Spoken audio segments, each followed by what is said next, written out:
Personal injury, done. Workers' comp, done. Truck wrecks, done. Get Gordon and get it done. Get Gordon and get it done.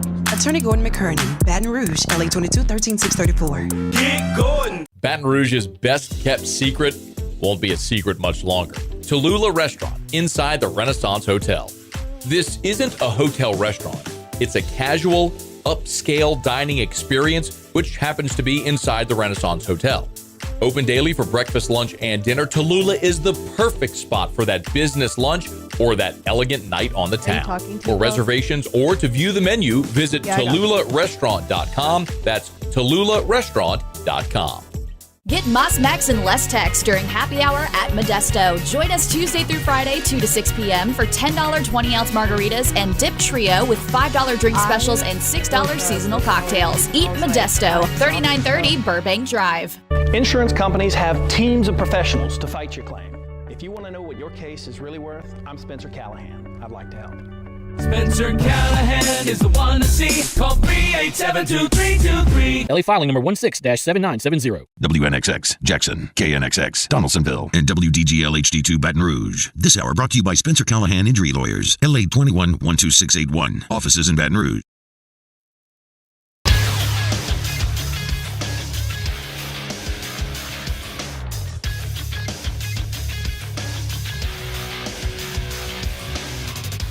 Good morning. It's 7 a.m. here on Tuesday, May 7th. Today in Baton Rouge, you can expect partly cloudy skies with a high of 89 in hour one of today's show. We'll talk some LSU baseball as we break down some of Jay Johnson's comments from the LSU baseball coaches show last night. A former New Orleans Saint has found a new home, and we'll dive into some NBA playoffs as well. You can follow us on Twitter or Instagram at OTB_ESPN and watch us on YouTube at the 1045 ESPN channel. Hour number one of Off the Bench, live from the Mercedes-Benz of Baton Rouge studios, starts now. Let we go. All-Star Toyota presents Off the Bench with Jacob Hester and T-Bob Hebert. Yeah. Off the Bench with Hester and T-Bob. Hey, they said I got to come off the bench. All-Star Toyota presents Off the Bench with Hester and T-Bob. Yo. Yo, welcome in, OTB 1045 ESPN Baton Rouge. Happy, what's today? Tuesday morning. Glad to be with you for the next 3 hours. Jake, T-Bob, Alondra, and Taylor. And it's still Chi-Town, Bob. As you can see, I don't know. Hey, let's pull him up. Let's pull that background up. We got to see it. Chi-Town Bob, Windy City Bob, man of many nicknames. Sir, how you doing? What up, dude? Seth Pondville says, what are the chances I can get a birthday shout out from T-Bob? What's up, Seth? Happy birthday, dude. I hope you're having a great day.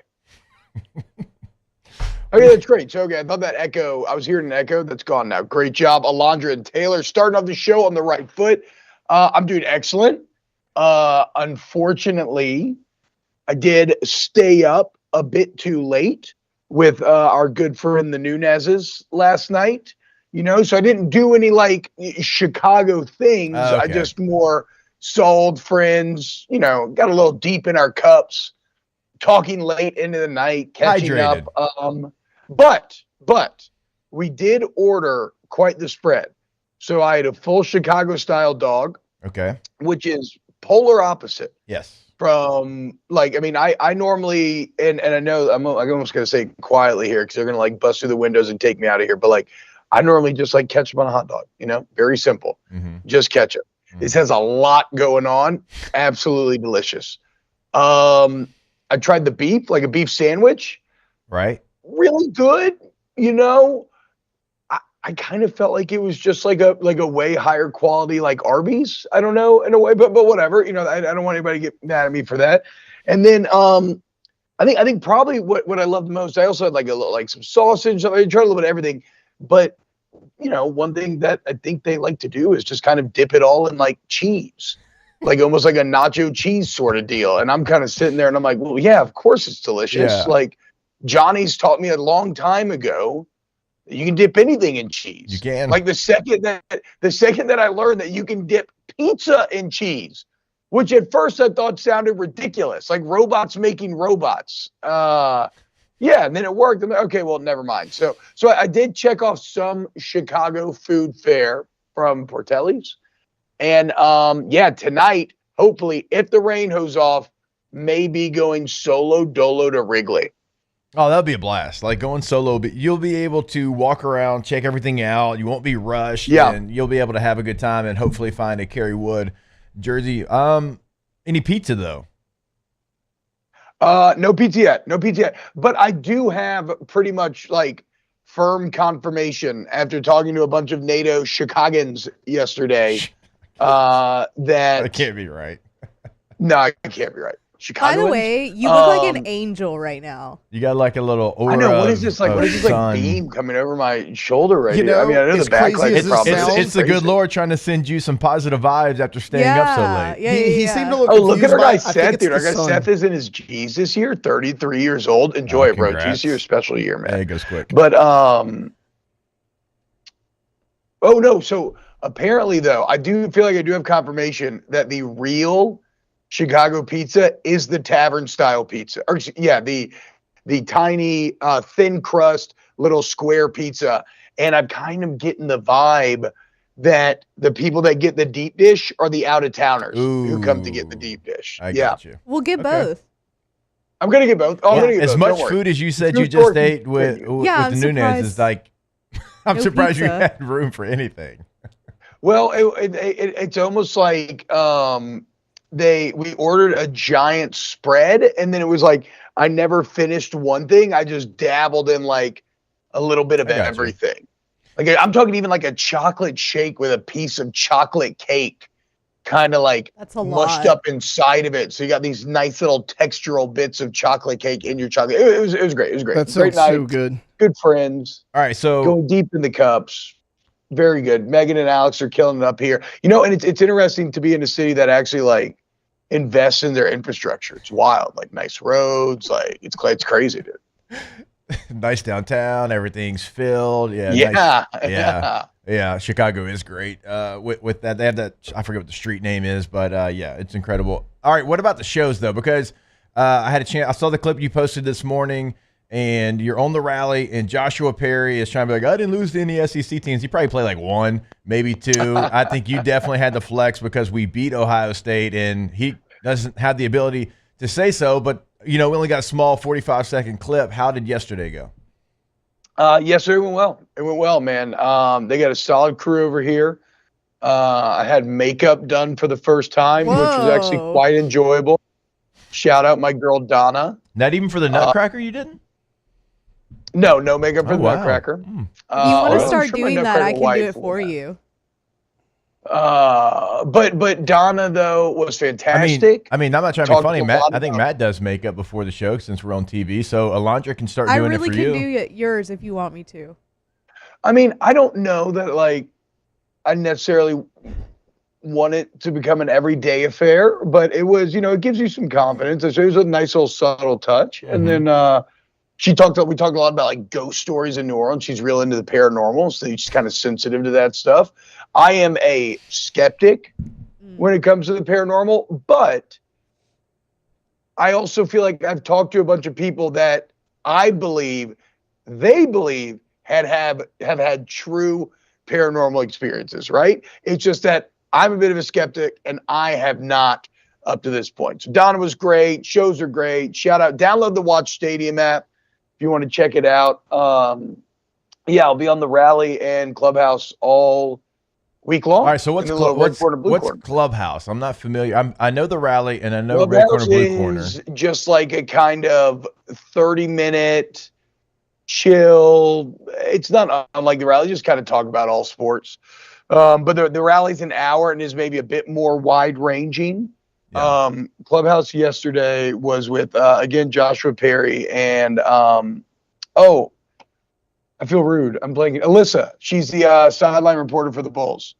Ah, nice. All right, so I'm curious, like right now, so like where we're at, we're talking college baseball and LSU baseball, and it's like the thing that's probably, like we'll talk about it in the next segment, and it will kind of lead our coverage today. Like in Chicago in May, is it all Cubs and White Sox? Or like the Bears or anything else kind of finding their way in there? Yes, it seems like it's all Cubs.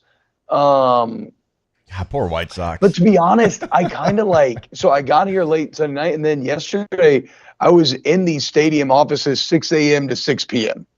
And then I went straight over to the house, right? So I still have not been. Tonight at Wrigley's going to be my first time actually getting out into the city for an extended amount of time. So I just can't wait to see what the actual kind of MLB feeling is like. So I haven't had a ton of it thus far. But no, certainly there's no college baseball on the tips of everybody's lips. That is without a doubt. It's interesting when I tell people that that's what we care about. It's almost like they look at you like they didn't even recognize. They were like, oh, they play, like, there's college baseball? Yeah. Oh, no way. Huh? How about that? That's fun. Yeah. I'm like, you don't even know, dude. My nuts were on the ground the entire weekend trying to beat A&M. You're out here acting like this is single A? Get the hell out of here. Oh, all right. The White Sox are 8-27. 8-27. Nobody's talking about them. Yeah. Oh, my God. Poor White Sox. Yeah, no one's talking about them. So Alyssa is actually also a sideline reporter for the White Sox, and she did mention that yesterday. God bless. She was like, because she was going after the Detroit City uniforms, and she was like, look, I get it. I have no room to talk. And I kind of love this because normally you don't hear people on the broadcast team say stuff like this. She was like, I work for a team that has 8 wins right now. I can't say anything. I was like, okay, Alyssa, I see you, girl. Hey, can y'all imagine? Okay, so you're 8-27, all right? And like if a team that we cover was having a bad year, like I go back to LSU football when they're 500, one game under 500, and how long that season felt, and you were 500. Can you imagine 8-27, knowing damn well 162 games is going to be real long anyways, regardless of your record, but the White Sox are going to be looking up like with 35 wins this year? I cannot fathom it, Jake, because when the Pelicans won like 30 whatever games 3 years ago, like I checked out. Yeah. And that's not nearly as bad as the win percentage we're talking about coming out of the South Side right now. So no, I can't really fathom it. Even though it's funny, yesterday we were talking about the Pels a bit, and somehow like I used to think about, I'm watching sports, talking about sports, and I used to be like, man, like, how are you a Browns fan? Like, how do you do it? Like, it's been so bad, so much heartbreak, nothing good. Like, how do you continue? And then one day I looked up and I kind of realized, and I was like, oh, wait, I'm the Browns fan. I cheer for the Browns of the NBA. Like, I'm sitting here in judgment of Lions fans and Browns fans. Like, how do they continue to keep their passion? And here I am, and I've watched this Pelicans team finish under 500 like a million years in a row. So yeah.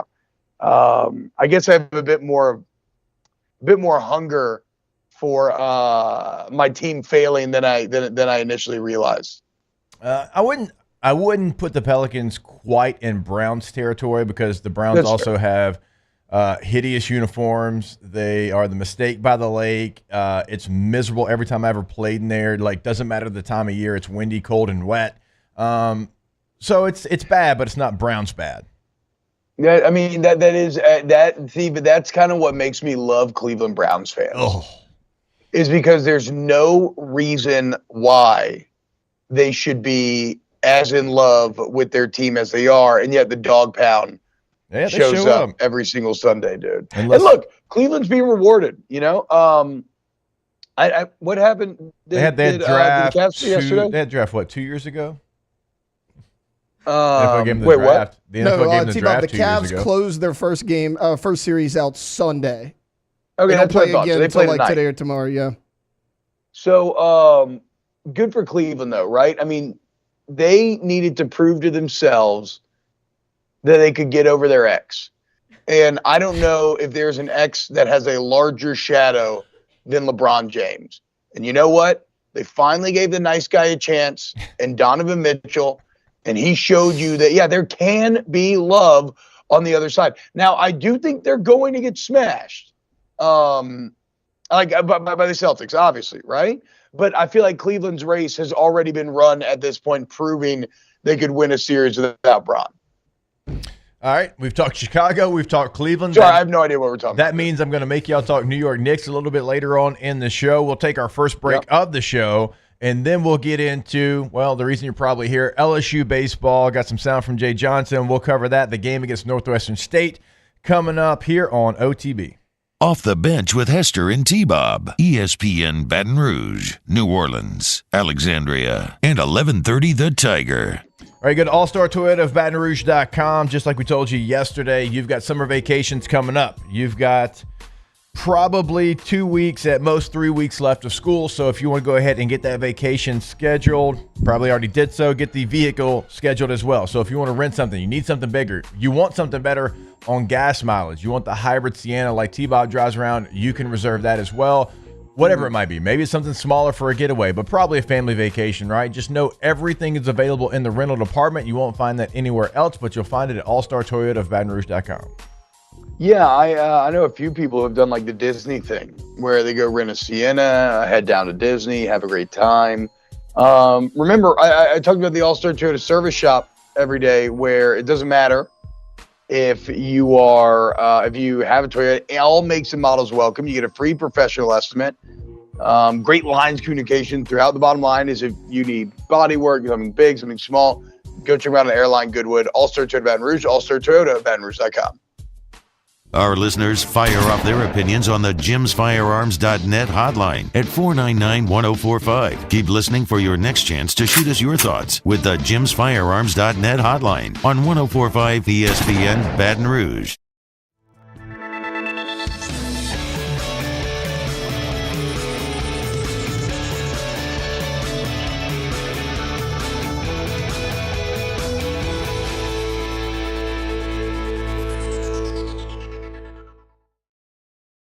Farming is a way of life for us. It's not something we get up in the morning and dread going do. It's just something we go to bed at night looking forward to getting up to go do. John Deere equipment is what we as farmers strive to have. So it's in your blood, it's in your veins. It's just a part of who you are. Green is what we want to be in. The other tractors were acquired to patch it up to get to where you want to be. Where we want to be is in John Deere. Flip the switch and learn more about what it means to be powered by sunshine at sunequip.com. There it is, the extra mile, on the border of expected and extraordinary for those willing to go further, like vans customized for work or play, with safety and tech to keep you connected, supported by a 5-star sales, service, and finance team, and backed by the 1-star you know. So go the extra mile. It's never crowded, because so few have what it takes to go there. Mercedes-Benz Vans. I've been doing business with Luba for 25 years. They're dependable, trustworthy. It's just the attention to detail with our clients. Our folks have years and years of experience. They're highly trained professionals, but many companies have that asset. What I'd like to think makes Luba a bit different is that we use those talents in a way that truly is dedicated to serving the needs of the folks who depend on us.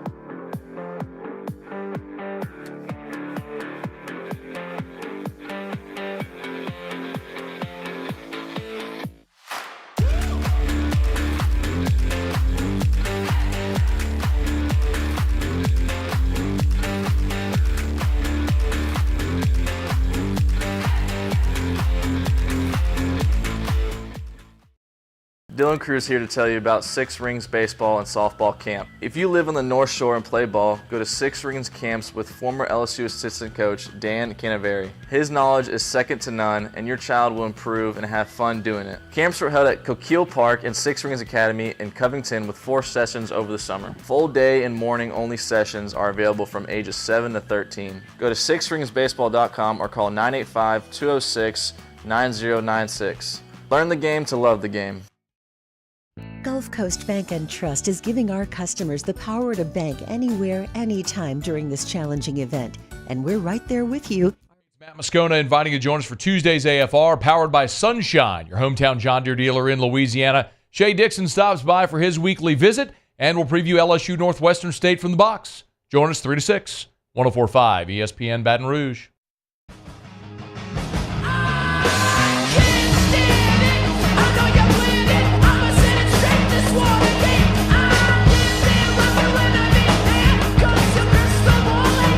All-Star Toyota presents Off the Bench with Hester and T-Bob. ESPN Baton Rouge, New Orleans, Alexandria, and 1130 The Tiger.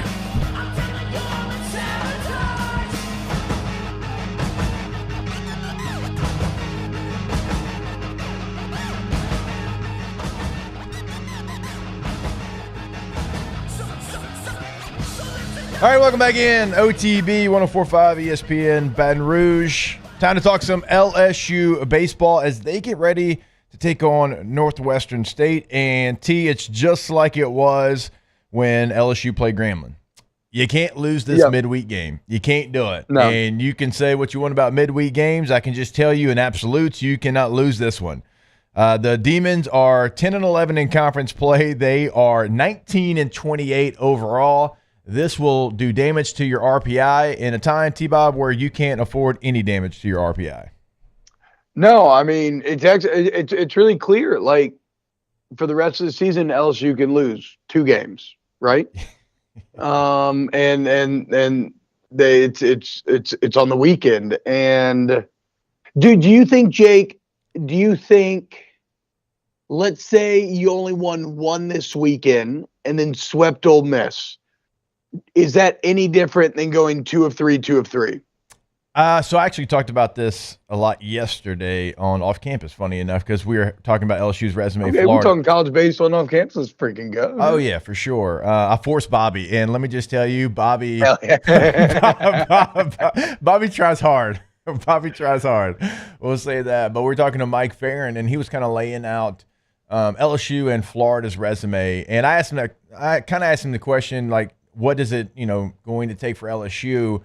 And he did say, however, you get to 13 wins. He's like, however, you have to get to 13 wins. So that made me think, hey, if you even win 1 against Alabama, but you sweep Ole Miss now, you never want to rely on sweeping a team, but that series is at home. So I don't think, T. Well, especially not with this team, right? What is it now? I mean, you haven't just lost on Sundays.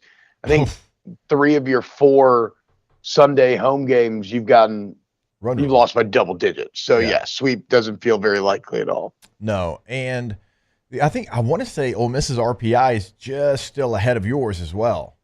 So, wow. I mean, the sweep there, I mean, if they, don't get swept this weekend, like, I still think that would help you. So, yeah, I mean, I think you're right. You just got to get to 13. You got to win 4 games. Yeah. You can only lose 2. Those can only be on the weekend. And then we'll start to get in the conversation of what do you need to do in Hoover?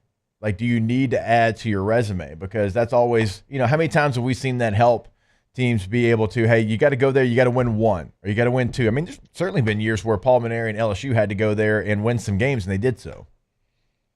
Yeah, here's to hoping that a little bit of that Maneri Hoover magic, that certain just je ne sais quoi that he seemed to possess when it came to finding ways to get it done on that stage. Hopefully there's a little bit of that left over. We'll see, though. Obviously, like you said, take care of business tonight and then just continue to build off of what you've done the second half of this season. And it's kind of crazy, but, like, I wonder, can this team actually pull it off where they will have lost the first 5 series? Can they finish winning the final 5?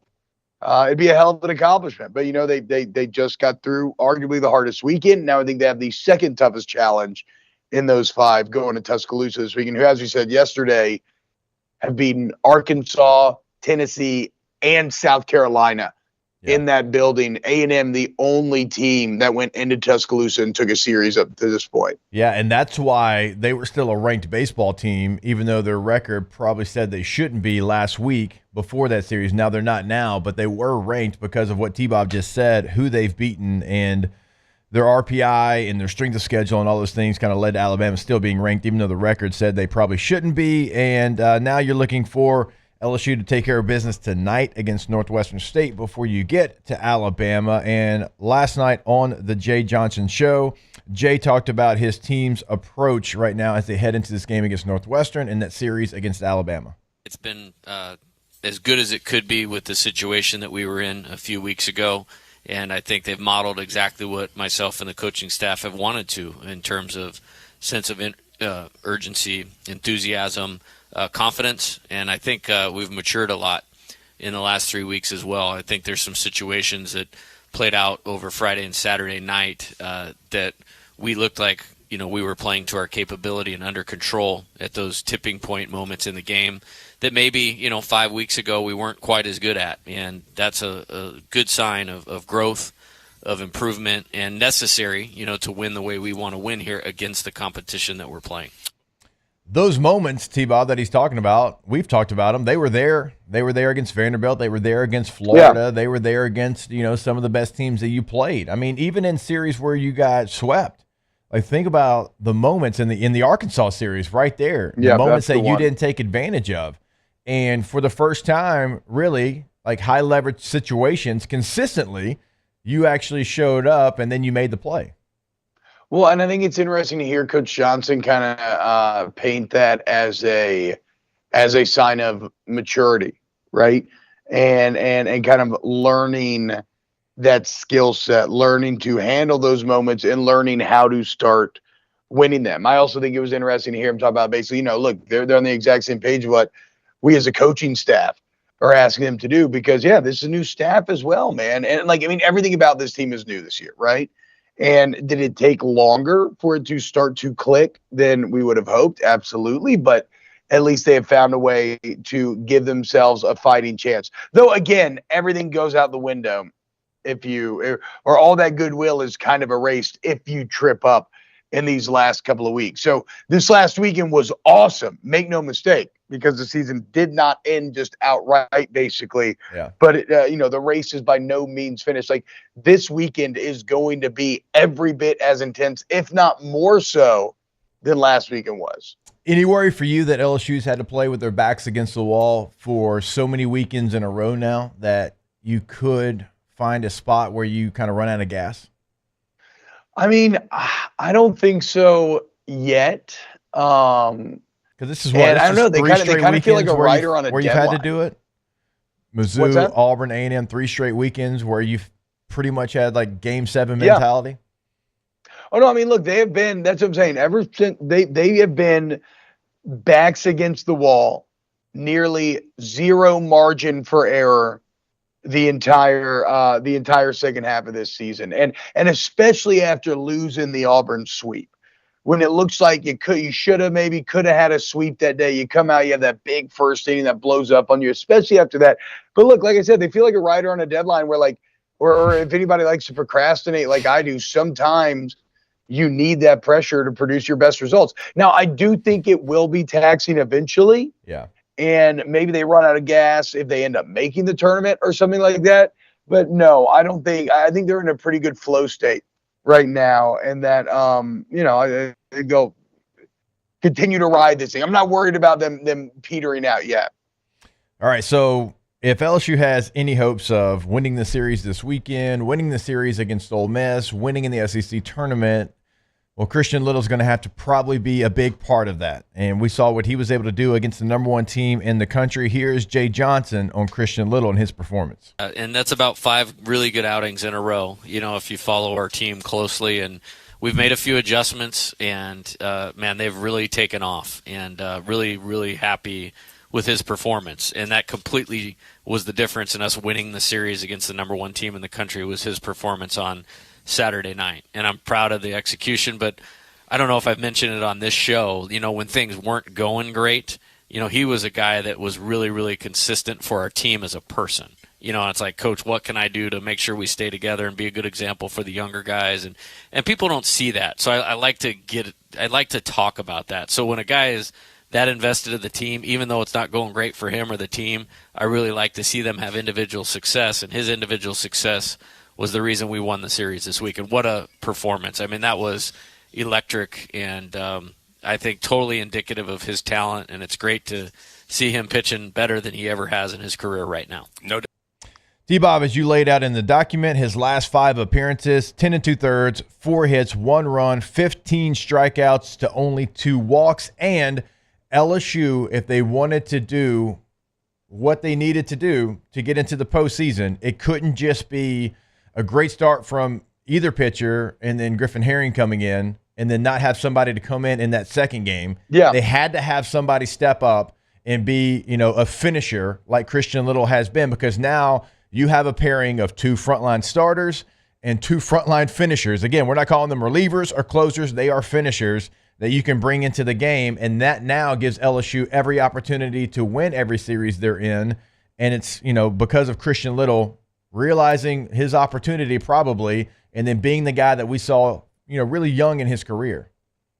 Well, and I mean, yeah, that's what I'm saying. For Little too, what a long journey. I mean, how many years of college baseball has Little played now? 73. Is this year 4?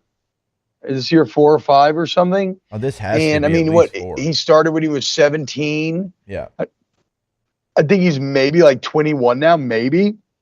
And so, even though he's very young, it's a long journey to go through. Bursting onto the scene, you're pitching in the final of the College World Series at 17 years old, and then you can't touch the mound for a long time. And like that will mentally test you in a way that is going to reveal your mettle, your character, how tough you are.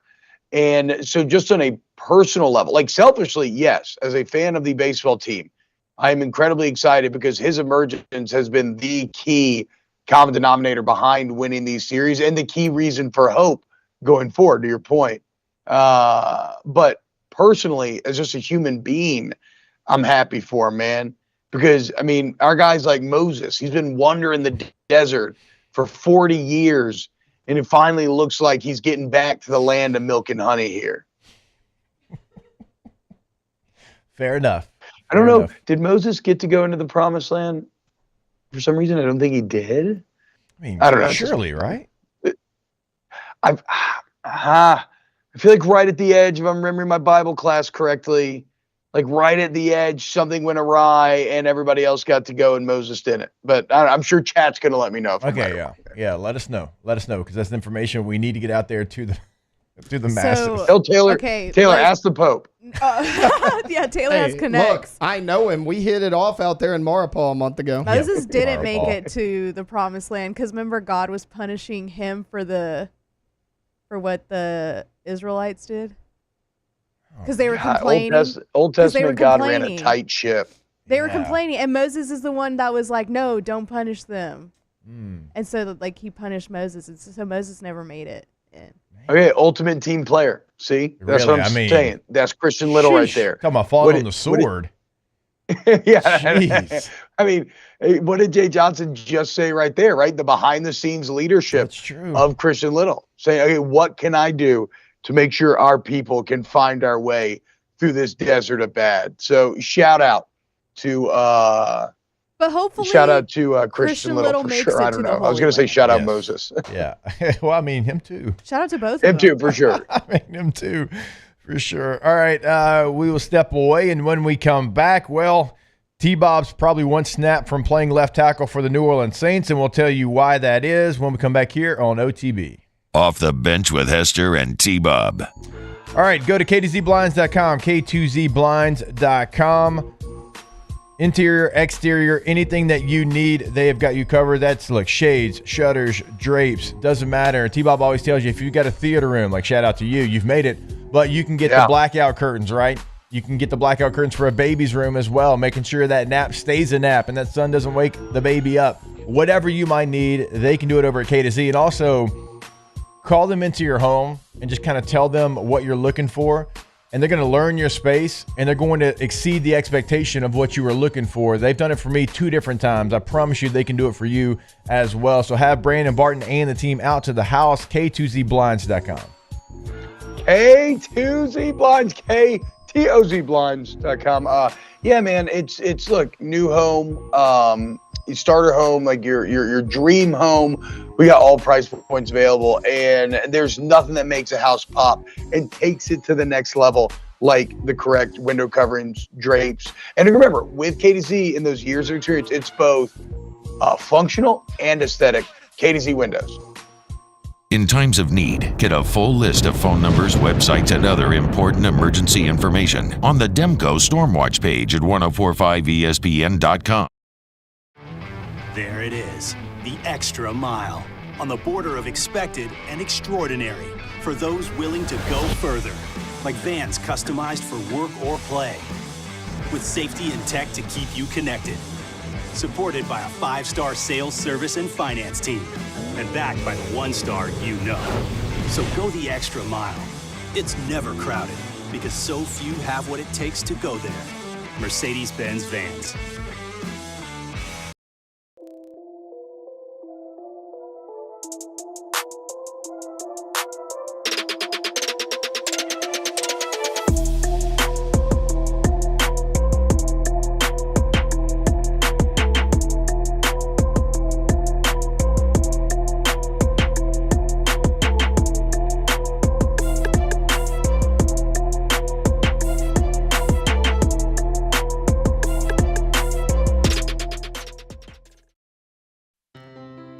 When it comes to ending cancer, we push forward, always working together for you.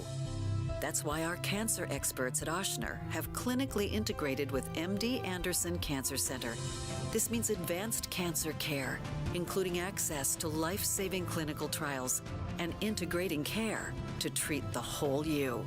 Introducing Ochsner MD Anderson Cancer Center. Long live you. Breck teamed up to reimagine your parks, and you imagined big.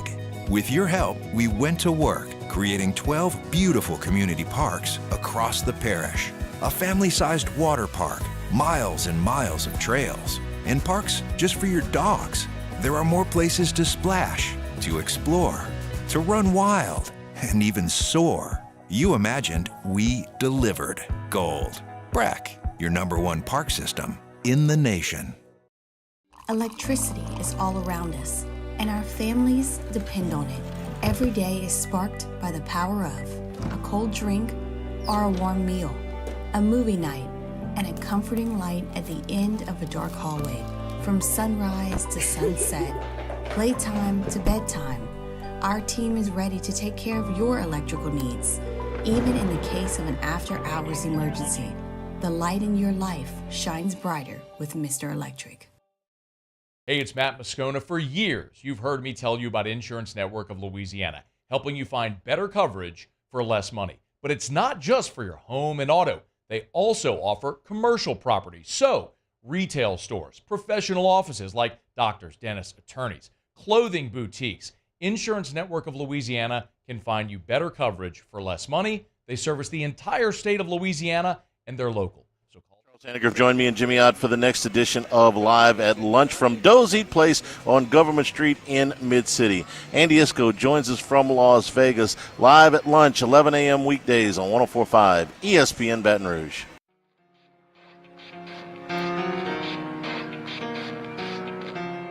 It starts with one thing. I don't know why. It doesn't even matter how hard you try. Keep that in mind. All-Star Toyota presents Off the Bench with Hester and T-Bob. ESPN Baton Rouge, New Orleans, Alexandria, and 1130 The Tiger.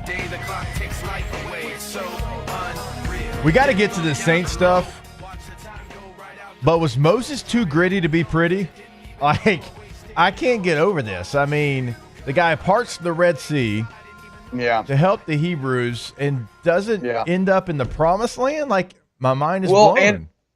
And chat reminded me that, like, he got eyes on it.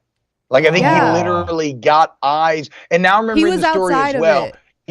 He struck the rock to bring forth water, but he took the credit for it.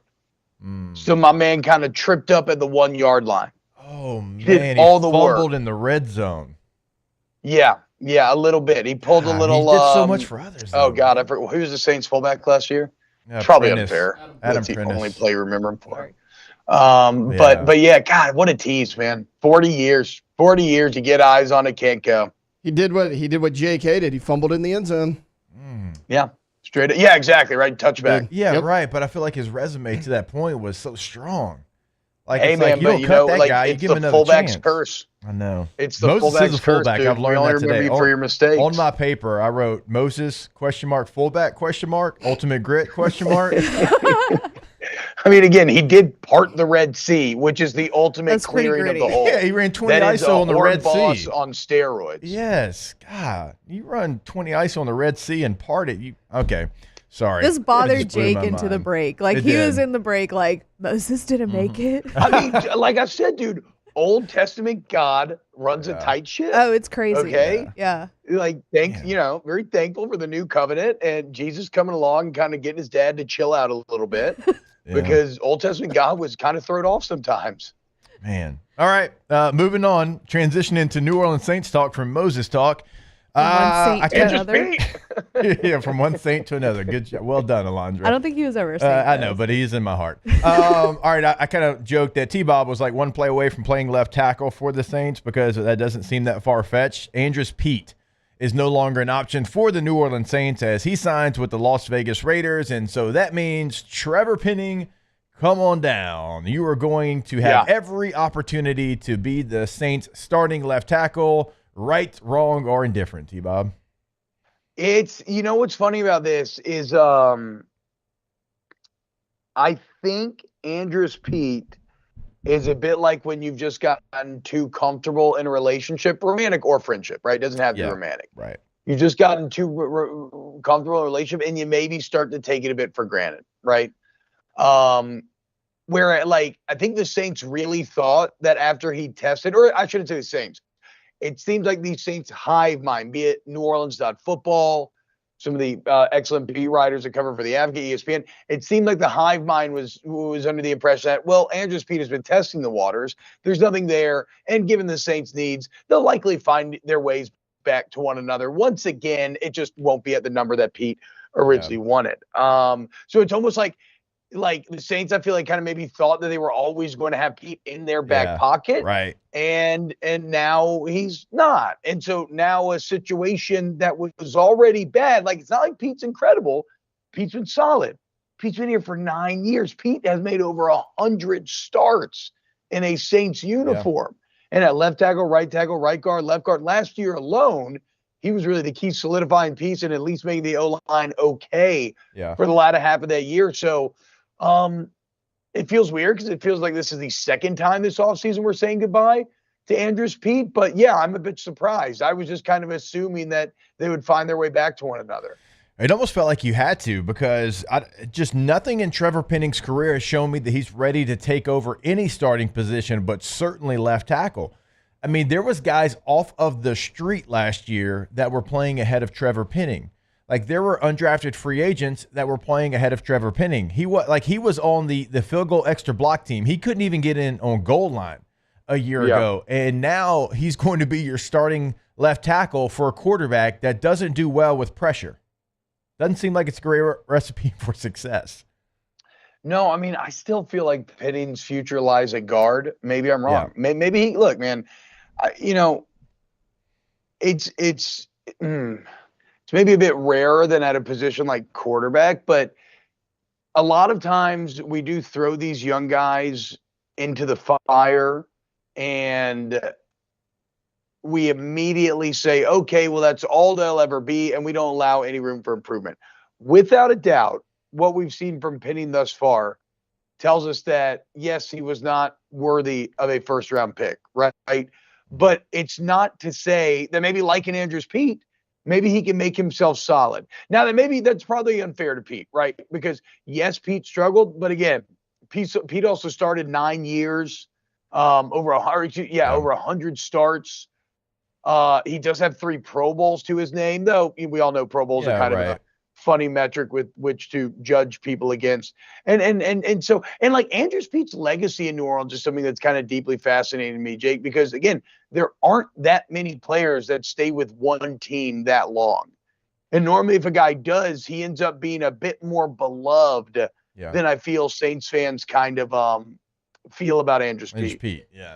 We don't care about Pro Bowls unless we're talking about 2009 Pro Bowl alternates, but that's a whole different conversation. Now, that's when we really care about Pro Bowls. But Andres Pete actually did last year solidify some things when you needed somebody to step up. You needed somebody to come in and just help you get through games. I mean, it was so bad, T-Bob. We're not joking. You were signing people off the street that were playing right tackle within that week. And so last year, if you don't have an Andres Pete, I don't know what happens for the Saints season. I don't think they even have a chance at the end like they did to make the postseason. And that's my worry is There's no Andrews Pete now. There's no fallback. There's no, hey, veteran player that we can move into that position and kind of solidify it enough to be able to be competitive out there. If Trevor Penning doesn't work, like you drafted a tackle in the first round, obviously, so if you wanted to slide him over, you could, and then you sign maybe a veteran right tackle that's kind of on the streets right now, like maybe thinking about retirement and just trying to,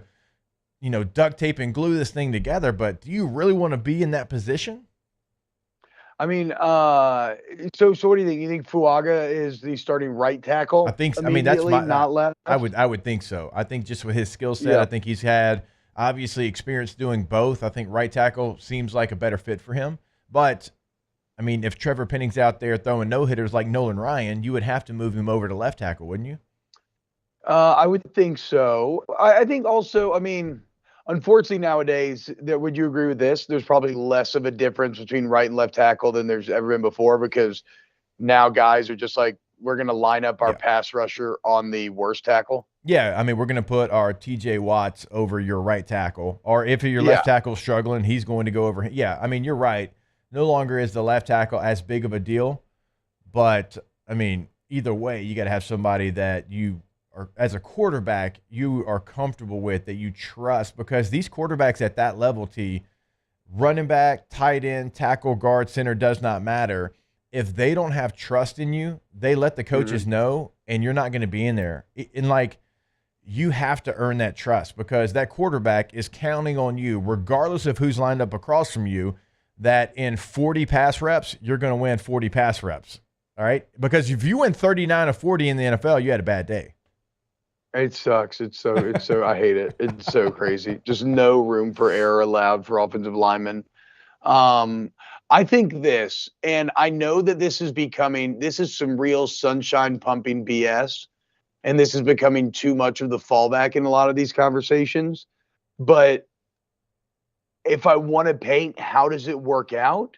It just all has to go back to Kubiak. And just that, can he create? And I think he does. Like, I think his system will be, but a lot also because I think like last year's system at the time was one of the most unfriendly O-line situations I've ever seen. But can his system create more advantageous positions for these guys, make it a bit harder on the defense, just peel their ears back? Maybe like you combine a little bit of Penning improvement with the more friendly scheme, and you start to see better production there. Again, that's very flimsy, right? I'm not telling anyone that they should necessarily believe it. I'm just saying, if I wanted a nugget of optimism for how does this offensive line end up working out, that's where I would kind of go. But it feels bad because like Kubiak's becoming too much of this kind of panacea, like, oh, don't worry, Clint Kubiak's going to solve it all. Yeah. Now, I don't believe this to be true, and I don't think you do either. Maybe, just maybe, they know something inside of the building where they have some hope that Ryan Ramczyk can give you something. That's kind of the wild card here. If he is able to actually play football, then he stays at right tackle. And you got it figured out. Then Trevor Penning becomes the swing tackle. Yeah. I mean, that would be ideal. But again, I guess we're just going off the reporting of all the beat writers, right? And the hive mind seems to think that Ramczyk's career is potentially imperiled here. So it's not great. It's not great, Jake. And again, maybe take a second today. I think you have to love him. But, maybe show a little respect and be a little thankful for Andrews Pete, because he gave you 9 years. I agree. And that's Warrior stuff in the NFL. He gave you 100+ starts at all the positions. Like, that deserves a little love from Saints fans. Yeah, I've been critical of him in the past, and last year he solidified a lot of things for the New Orleans Saints, and so I'll give him an attaboy as well. All right, we'll step aside, and when we come back, we'll talk some NBA playoffs. The T-Wolves put it on the defending champs. The Knickerbockers got it done as well. We'll do it all right here on OTB. Off the Bench with Hester and T-Bob. There you go, centralplumbing.org, centralplumbing.org. It is your one-stop plumbing shop. That's in emergency services, emergency repairs, 24/7, also means 365. 225-925-8552 is the number. And no matter what you've got, right, no matter what the emergency is, no matter what day it is, holiday, weekend, big game day, doesn't matter. You call them, they will be there. They will get your issue fixed. And it's more than just that. It's also, if you're looking to remodel, they can come in, home or business, however many restrooms, bathrooms that you have that need a little facelift, they can certainly come in and do that. They can do it all over at Central Plumbing, centralplumbing.org. Centralplumbing.org, 925-8552. That's the number. Look, man, they've been at it for 5 decades, y'all, so you can't hit them with a problem that they're not going to know how to solve. Central, again, all your needs, flat rate pricing, great warranty coverage, 24/7 emergency service, licensed, spotted, and insured, centralplumbing.org. Our listeners fire off their opinions on the jimsfirearms.net hotline at 499-1045. Keep listening for your next chance to shoot us your thoughts with the jimsfirearms.net hotline on 1045 ESPN Baton Rouge.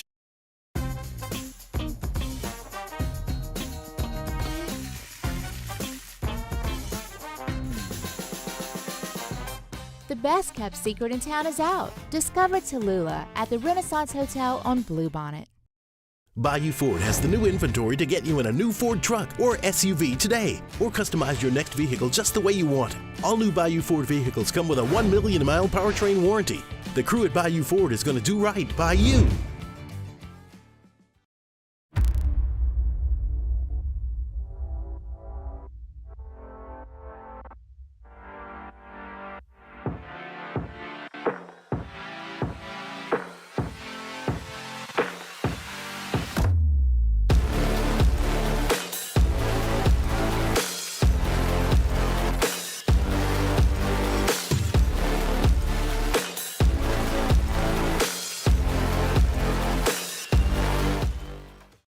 Yo, Jake here from my friends over at Community Steel Company located in Gonzales, Louisiana. The local place you can turn to for all of your metal building needs.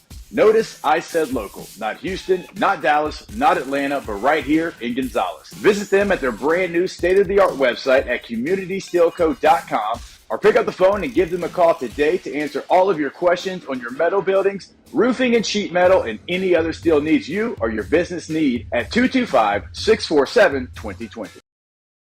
Jerry and Benny Payne began Central Plumbing Company out of their driveway in Tanglewood subdivision. 50 years later and 4 generations down the road, we continue to serve Baton Rouge and the surrounding areas for all of their plumbing needs. Residential, commercial, industrial, or hospitality, Central Plumbing is here 24/7, 365. We want to thank our customers, family, and friends for 50 years of success. And looking forward to 50 more. There it is, the extra mile, on the border of expected and extraordinary for those willing to go further, like vans customized for work or play, with safety and tech to keep you connected, supported by a 5-star sales, service, and finance team, and backed by the 1-star you know. So go the extra mile. It's never crowded because so few have what it takes to go there. Mercedes-Benz Vans. I've been doing business with Luba for 25 years. They're dependable, trustworthy. It's just the attention to detail with our clients. Our folks have years and years of experience. They're highly trained professionals, but many companies have that asset. What I'd like to think makes Luba a bit different is that we use those talents in a way that truly is dedicated.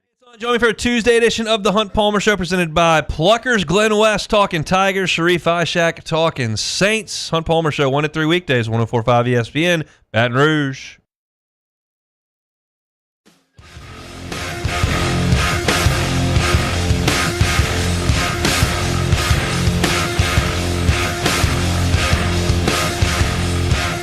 All-Star Toyota presents Off the Bench with Hester and T-Bob. ESPN Baton Rouge, New Orleans, Alexandria, and 1130 The Tiger. T-Bob, it just turns out all the Knicks needed was for me to become a Pelicans fan. I know, dude. Are you Jonah? Were you holding them back all these years? What did Jalen Brunson just drop 40 for a 4th game in a row? Yeah, and he only had 25 going into the fourth quarter. Scored 15 there in the final frame, and the Knicks without Julian Randle look like they are really I mean, headed towards them and the Celtics. Now, lots has to happen before you get there, but yeah, they look like they're on the crash course for the Celtics in the Eastern Conference Finals. One of my best friends on this earth, he's one of my good friends from high school. He is a hardcore New York sports fan. He's from New York. He actually has a New York Giants logo tattooed on his ass. Okay. That's got probably where it when belongs, they won they're the Super ass, Bowl. And he's been, he grew up a Knicks fan, but he's been so burned that for years he has ignored them. And then last night he sent the text, did the Knicks just make me feel some sort of emotion about an NBA game for the first time in 12 years? So, yeah, there's a little something special going down for the Knicks right now. But how about Anthony Edwards, dude? How about our small market brethren? Of course, now the takes are already starting that he needs to get out of Minnesota. But Anthony Edwards is like, I love watching. Brunson's one of them, but I love watching the emergence of superstars in the playoff.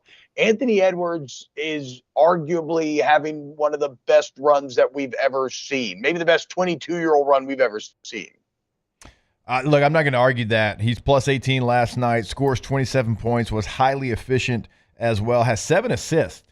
So, I mean, he's sharing the wealth as well, and he's got that dog in him. I mean, no pun intended, him being a Georgia Bulldog, that's not my game here. He's got the dog in him, and he wants all the smoke, all of it. He's Michael Jordan's son, Yeah, y'all actually, I've seen this go around. We've got a minute left. Like, what are we doing? Explain this to me. Jordan had a bunch of unprotected sex back in the early 2000s, and Anthony Edwards kind of resembles them if you put their faces side by side. And Jordan's like, he joked, he's like, I could have some kids running around that I don't even know about. So people kind of put 2 and 2 together. It's like the short version. Jordan specifically said that he was having sex with 3 women a day in 2001. A day? Which seems exhausting. I know. How horny are you? That just seems He needs crazy. to get with that OnlyFans girl that was in Cancun. Yeah, my gosh. I'm saying, but what makes you go back for thirds? Much less seconds, like thirds? Well, I thought it was 3 different You people. insane? Yeah, I mean, 3 different women. Yeah, that's a lot to deal with. How do you have the hours in the day? But anyway, Edwards born like August 9th, 2001. And they look alike. And he's out here breaking ankles. And he plays good. Like he even busted out the MJ shrug last night. Maybe he is. I don't know. Do some work there in Chicago. You're in Chicago. Do some work. Off the bench with Hester and T-Bob. You're in Chicago, boots on the ground. He was a bull. Find out for us. All right, go to RejuveMeMedical.com. RejuveMeMedical.com. Find a list of conditions they can help you out with. If you've got mood and memory problems, fatigue and insomnia, sexual dysfunction, somebody that we're talking about does not, thyroid deficiency, weight gain, whatever it might be, they can help you out. And if you're dealing with something and you don't know what it is and you want to get to the bottom of it, they can help you there as well. You go in, you get the consultation set up on the website, they take your blood, they help you get on a path for success. RejuveMeMedical.com. Rejuve Me Medical, restore me, refuel me, rejuve me. Fight the effects of untreated aging. Like, it's kind of funny with our bodies, you just expect to age, right? But like, and that's fair, but you can feel good while doing so. You can still maximize your physical potential. And Rejuve Me will give you a free consult and a plan to do so. RejuveMeMedical.com. There it is, the extra mile, on the border of expected and extraordinary, for those willing to go further, like vans customized for work or play, with safety and tech to keep you connected, supported by a 5-star sales, service, and finance team, and backed by the 1-star you know. So go the extra mile. It's never crowded, because so few have what it takes to go there. Mercedes-Benz Vans.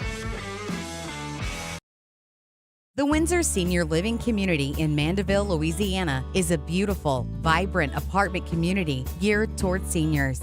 They are nestled right in the heart of Mandeville, where seniors live a more carefree lifestyle in spacious apartments with the peace of mind that comes from having a little extra help. Call the Windsor at 985-624-8040 to schedule a lunch and tour. Come see how the Windsor can be your passport to peace of mind. Dylan Cruz here to tell you about Six Rings Baseball and Softball Camp. If you live on the North Shore and play ball, go to Six Rings Camps with former LSU assistant coach Dan Canaveri. His knowledge is second to none, and your child will improve and have fun doing it. Camps were held at Coquille Park and Six Rings Academy in Covington with 4 sessions over the summer. Full day and morning only sessions are available from ages 7 to 13. Go to sixringsbaseball.com or call 985-206-9096. Learn the game to love the game. When it comes to ending cancer, we push forward, always working together for you. That's why our cancer experts at Ochsner have clinically integrated with MD Anderson Cancer Center. This means advanced cancer care, including access to life-saving clinical trials and integrating care to treat the whole you. Introducing Ochsner MD Anderson Cancer Center. Long live you. Breck teamed up to reimagine your parks, and you imagined big. With your help, we went to work, creating 12 beautiful community parks across the parish. A family-sized water park, miles and miles of trails, and parks just for your dogs. There are more places to splash, to explore, to run wild, and even soar. You imagined, we delivered. Gold. Breck, your #1 park system in the nation. Electricity is all around us, and our families depend on it. Every day is sparked by the power of a cold drink or a warm meal, a movie night, and a comforting light at the end of a dark hallway. From sunrise to sunset, playtime to bedtime, our team is ready to take care of your electrical needs, even in the case of an after-hours emergency. The light in your life shines brighter with Mr. Electric.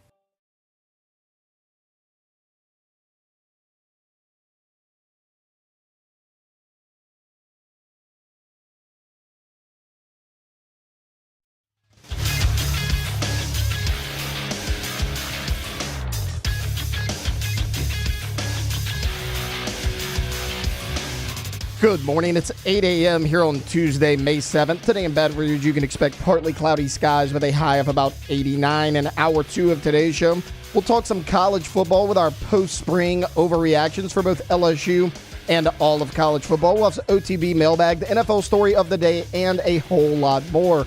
You can follow us on Twitter or Instagram at OTB_ESPN and watch us on YouTube at the 1045 ESPN channel.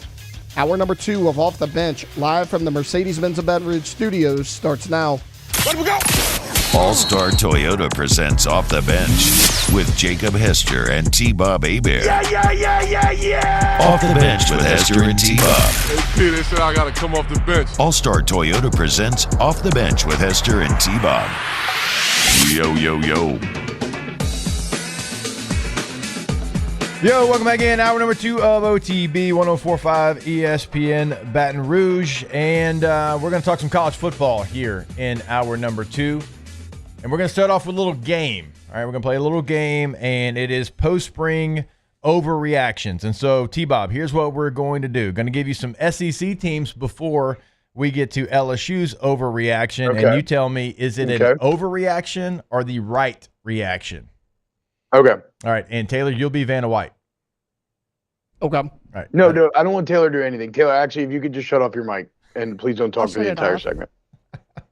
His mic is Does off. Does Vanna White talk? Or she just, Yeah, sure. Actually, never mind. You're right. Be Vanna White. Good call, Jake. My bad. All right. Let's start with the Georgia Bulldogs. Overreaction or the right reaction? Georgia's offense won't be nearly as good without star tight end Brock Bowers or star receiver Ladd McConkey. Okay. So nearly is the one word I disagree with there. But I do not think that the offense will be as good. And I think that's a problem for Georgia. I think if you look at last year, what was their biggest weakness? A lack of weapons. Yeah. Why did Alabama whoop that ass in the SEC championship? A lack of weapons. Yep. I felt like I've never been gaslit harder on air in my entire life than when it was like right after Georgia beat Kentucky. And all of a sudden everybody decided that Georgia was incredible, right? and we get Peter Burns on snaps, and him and Aaron Murray are trying to tell me how good the Georgia weapons are. And I'm looking up, I'm like, guys, these guys have like 300 yards receiving. Like every Saturday, I'm watching Brian Thomas and Malik Neighbor. Yeah. You're out here telling me about Rah-Rah and Dominic Lovett. Oh, and guess what? Brock Bowers is hurt. Yeah. Right now, Brock Bowers is gone. So, no, I think Carson Beck's awesome. I think he's probably the top NFL prospect. But, no, I think the offense will take a step back. And if Georgia fails to win a championship, I think the core of it will be a lack of weapons again. I'm with you on like Rah Thomas and Dominic Lovett. I think they're good players, but Lovett's not the guy that they thought they were getting from Mizzou. Like he was much better at Mizzou than he was for Georgia last year. And when Brock Bowers was hurt, also when Ladd was hurt with that back injury last year, that offense sputtered. They were just lucky that they played some mediocre teams within the SEC. So, I mean, I don't think this is overreaction at all. I mean, Oscar Delp is like a future NFL guy. He ain't Brock Bowers at tight end. No. The only reason I say the nearly is what I disagree with is because I do think Carson Beck is pretty awesome. I do too. He played like way above what I thought he would last year. Go ahead. He played way above what I thought he was capable of in year number one as a starter. Yes. That's what I'm saying. And the growth in the year is what maybe impressed me most. And he's very efficient. He knows where to go with the ball. He does a good job of taking what the defense is giving him. And I don't mean that, like a lot of times we say that and it's just to talk about a guy checking down. I don't mean that. I mean literally taking what the defense is giving him. It doesn't feel like he's pressing on. He plays within the system, right? And to be fair, Georgia's system is not one that wants to put up the craziest offensive numbers from a weapon perspective. But no, I'm with you, Jake. Like I think Carson Beck's awesome, so the offense should still be pretty good. And it's Georgia; it'll be great on the O-line and whatnot. But yeah, I think it should take a step back. All right, let's go to the Texas Longhorns. Overreaction or the right reaction? There is a quarterback controversy in Austin. No, I mean, look, that's definitely an overreaction. Like Quinn Ewers is so clearly the guy. I just think, and I don't think we've talked about Arch Manning's spring game on this show, but like he looked awesome. Full stop. Yeah.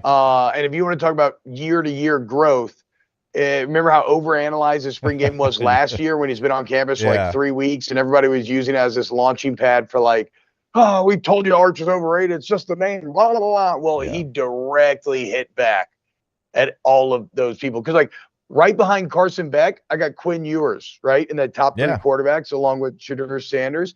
And so there's no controversy. If I'm a Texas fan, though, I am just smitten with what I saw because kind of like LSU fans have felt about Nuss the last couple of years, I feel like, oh, I'm going to be good at quarterback for a while here. Yeah. I think Quinn Ewers is somebody that is starting caliber, certainly in the SEC. I think he's somebody that can play his way firmly into the first round of the NFL draft. I think Arch Manning's going to be a really good quarterback as well. But we're not talking about somebody that is just struggling and he's okay. Like he's not going to be the guy for the long term. Like, no, Quinn Ewers is going to be the guy. It's going to be his team all season long. Arch Manning and his family and their mindset, they ain't trying to go out there and get this job right now. They understood what it was when they, signed with Texas, and they've been upfront about that. They wanted Arch Manning to redshirt last year, right? He's going to sit behind him this year, then he'll have 3 years to be the starter. Now, probably only going to be 2, but he'll have 3 years to be the starter. So he'll be – now, also, like, Eli and Peyton both stayed all 4 years. I mean, they stayed through their senior year. So, like, they do things a little bit different. So I don't think – like, if you had a family – that was pressing for him to be the guy, and then you had Quinn Ewers, who's also a really good quarterback, like that would make it an awkward situation. But I think the fact that they've come out to you and they've said, no, we want this to be the path for him so he can be at his best when he takes over, that helps this entire situation. Yeah, and look, Ewers missed time last year, right? Yeah. So there's quarterback's a tough position to stay healthy for the entirety of a season. Like, there's a very good chance that Arch will see actual game action that matters at this year. And again, the thing I would focus on is just the year-to-year growth. And it makes sense. And if you're listening out there, kids, it really proves that sometimes there's something to be said for patience and redshirting and kind of accepting that, no, I have a lot of things I need to improve on because his 2 spring games could not have been more different. And look, he was accurate, correct in his decisions. He's another guy that I felt in that spring game really took what the defense was giving him. Yeah. Great touch on the short stuff, but also was very willing to push the ball deep. So he looked fantastic. So did Dylan Raiola. But we can have that conversation another day. Yeah, I agree with you. I think it was an overreaction there for Texas. Let's go to another team in the SEC, that is Ole Miss. Overreaction or the right reaction? There's no such thing as rat poison. No, I mean, look, no, okay. It's an overreaction to say there's no such thing. And we talked about this a bit yesterday, but to your point, Jake, like how this Ole Miss team is constructed, it can be very volatile. And we kind of mentioned how LSU constructed their secondary the last 2 years, where 1 year you bring in all the transfers, it's Mekhi Gardner and Jarek Bernard-Converse, and you actually end up pretty damn good. Yeah. And then the next year it's Denver Harris and some other guys, and well, it just doesn't work. Well, like in that same way, now again, I think Lane Kiffin has proven that we should give him the benefit of the doubt, and I do. But to say that it's just like impossible for me to see this Ole Miss team kind of reading their own headlines and starting to believe it and kind of losing the right. No, I could absolutely see that. It's Lane Kiffin's greatest challenge this offseason is fighting against rat poison. It is, because they've never had this before. Like Lane Kiffin, shout out to him. He's doing things for Ole Miss football that have never happened before. And so when you're, in this unfamiliar territory, like how do you handle that? That is going to be something that's going to be key for this team. Because when have we ever, at the beginning of a season, preseason, off-season, whenever, been like, hey, this Ole Miss team is kind of like playoffs or bust? It's the first time ever. Like they were never in the conversation 100%. In the BCS. They were never in the conversation to this level in the 4-team playoff. I mean, they never made it to Atlanta. They never did. Like when it was divisions, they never made it to Atlanta. So this is somewhere Ole Miss has never been before. Now, I actually think that they're going to be okay and they'll be able to handle it. And I think they are a team that is going to be right there with the opportunity to get like a 8-12 seed in the 12-team playoff. But if you've never been there before and the guys that you brought in, they're coming from places that haven't really been there either, that can be something that can be too heavy on your shoulders. And that's on Lane Kiffin to make sure that doesn't happen. I agree. All right, let's go to the Missouri Tigers, keeping it in the SEC here. Overreaction or the right reaction? Offensive line could hold this offense back enough for it to be an issue. Remember, they lost 3 starting offensive linemen from that group that was so good a year ago. They ran the football. Cody Schrader was second in the nation in rushing yards. Javon Foster, that all SEC left tackle. They ran outside zone to his side. Like 70, I think it was 72% of the time when they ran outside zone, it was to the left and not the right. They said, tendencies be damned. We're going to run behind Foster, and he's now in the NFL along with 2 of his other fellow offensive linemen. So overreaction or right reaction, offensive line being the issue for Missouri. This is the first time that I've actually seen this. And I am going to say no. I'm going to say this is an overreaction because they do return 3 starters, which is, about as good as you can generally hope for in a normal year. They return 3 starters. They bring in a couple of transfer tackles and Marcus Bryant and Caden Green from Oklahoma. So they add depth there. Yep. And they have a very experienced quarterback that's going to get rid of the ball and protect himself. And they still got Luther Burden. And I think is Theo Weiss still there? And then who's the other receiver they added to the mix? They bring in Marcus Carroll from Georgia State to replace Cody Schrader. Yeah, LSU fans remember him. He went, 50 against LSU down the sideline? Yes, that's right, yes. Yeah. And then I want to say, I was talking to all the Mizzou fans at my brother's wedding, and they said there's some like young running back too that they kind of stashed. They expect that big breakout year. So, look, I think returning 3 starters, again, you hate losing an NFL tackle, but like you should still be okay. It shouldn't be detrimental to this team. Yeah, you bring in, like you said, Marcus Bryant comes from SMU, and when Green from Oklahoma, that was like early first transfer portal window. And it was like splash then. And then, by the time you get to the second portal window, you kind of forget about some of those linemen that you made a splash with in the first window. But no, that was a big get for them. I agree with you. Brady Cook, Luther Burden, that team is still going to be really good offensively. I would ask questions on the defensive side of the football for Mizzou. So, yeah, I mean, it's replacing all the coaches that LSU rated. Some very, I mean, because Mizzou's defense wasn't just good; they were pretty awesome. Yeah. The last couple of years, especially when you look at like how they were able to control Georgia and some of these other matchups. So, yeah, that's the question mark there. All right, let's go to the Alabama Crimson Tide. Overreaction or the right reaction? A quarterback controversy is brewing in Tuscaloosa. So I was surprised to see this because I kind of emerged out of the spring game thinking like, okay, Jalen Milroe is clearly the guy. You're talking about one of the most efficient quarterbacks in the entire country that was excellent at pushing the ball deep and creating explosive plays. Like Jaden Daniels, he has a very clear area of the game to work on. Now, unlike Daniels, it's kind of the inverse, right? Year one of Daniels starting at LSU, he had kind of the underneath stuff kind of figured out, was going pretty well. He had to learn how to push it downfield. Milroe's got to do the opposite. But again, I love when a player has such a clear area to improve and it'll make everything explode. It's like Zion learned how to take a pull-up jumper. You combine him with Kalen DeBoer, who I think is incredible at maximizing his player strengths, especially the quarterback position. And then Jake, look, I don't think that it's going to be like necessarily a pass first offense, right? I think this is an offense that is going to be built through an attack on the ground, of which Jalen Milroe will be a very critical piece. And the fact that we even talk about quarterback controversy, what have you ever seen from Ty Simpson or any of these other quarterbacks that would make you think that you would want him over Jalen Milroe? It's not unlike some of the Nuss Daniels debates that were had before this past season. Right. Yeah, I'm with you there. Look, Ty Simpson's a talented guy. Like in a spring game, he's going to go out there and thrive. But also, like, he had an opportunity when Milroe was benched last year against South Florida. Now, he didn't have great protection because South Florida got after Alabama's offensive line.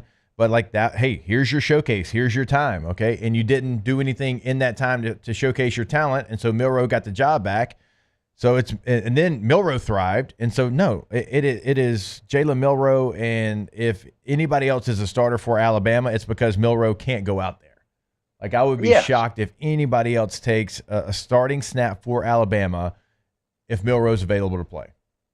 It's just crazy that you have a guy that was one of the top 5 most efficient passers in the country, was damn near one play away from a national championship berth and potentially a national championship. And then the fans in the offseason are immediately trying to bench him. And I get why. It's not like but I guess it's like, why should Jalen Milroe be a finished product? And how old is he? How old was he last year? Was he a redshirt freshman? Redshirt sophomore? I think. Redshirt freshman. I think it was a redshirt freshman. Maybe redshirt sophomore. I think he had played 2 years ago. He came in when Bryce Young went down against Arkansas and whatnot. Yeah.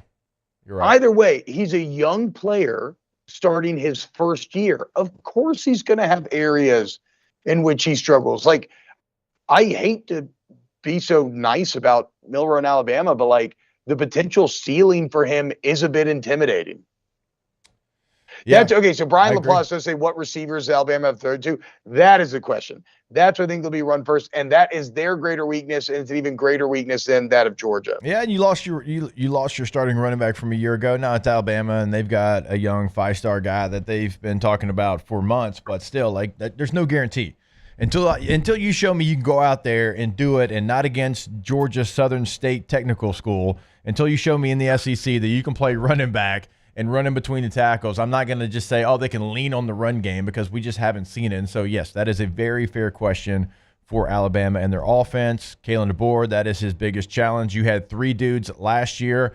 We don't know that you have 1 dude right now, and you got to go out there and you got to prove that. All right, let's finish up with, of course, the LSU Tigers. Whew, how about this one? Overreaction, right reaction. DBU is back. I mean, bro, that's got to be an overreaction. So in the article, I think they can be. In the article, it's like, it wasn't long ago that LSU dubbed itself Defensive Back University, and deservingly so. After the Tigers sent Tyrann Mathieu, Patrick Peterson, Corey Webster, and so many other great defensive backs to the NFL. Last season, however, the Tigers struggled to cover just about everyone. LSU ranked 108th in the FBS in pass defense, giving up 255 108.6 yards per game and 108th in total defense as well, giving up 416.6 yards per game. So anything's an improvement. I guess that's not an overreaction. No, exactly right. That's my thing is DBU is without a doubt not back, but DBU doesn't have to be back. You just need to have act like DBs, just have okay starters. I don't need this to be tired. Now, if somebody would somehow emerge, and look, maybe Corey Raymond brings some of that magic back with him, the father of DBU. Yeah. Sure, that'd be awesome. But no, I don't think this is going to be a dominant secondary. But again, you don't need them to.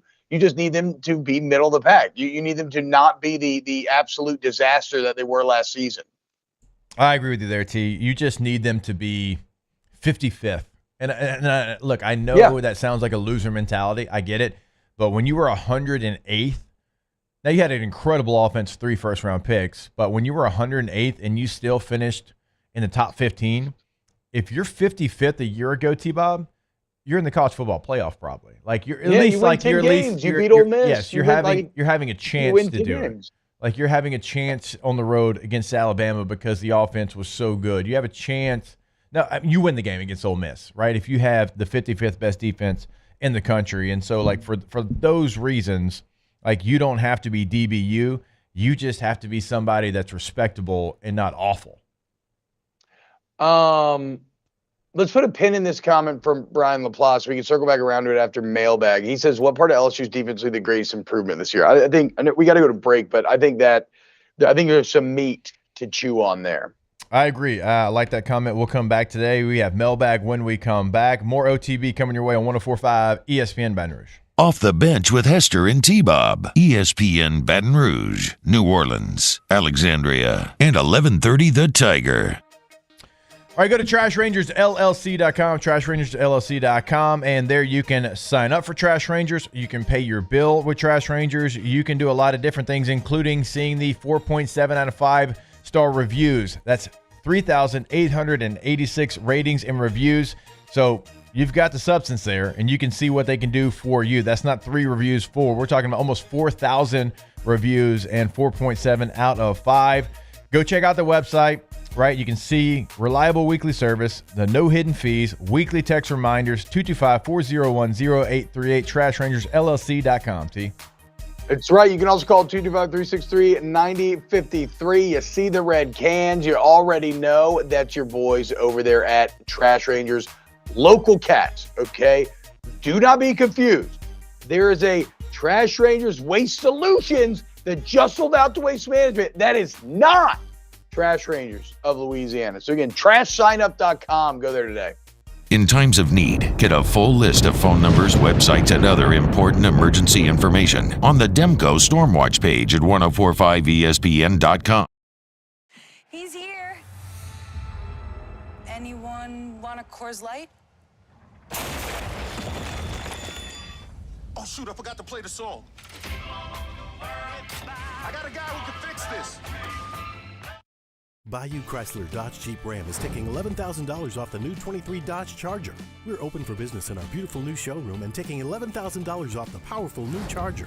All new Bayou vehicles come with a 1 million mile warranty. The crew at Bayou Automotive is going to do right by you.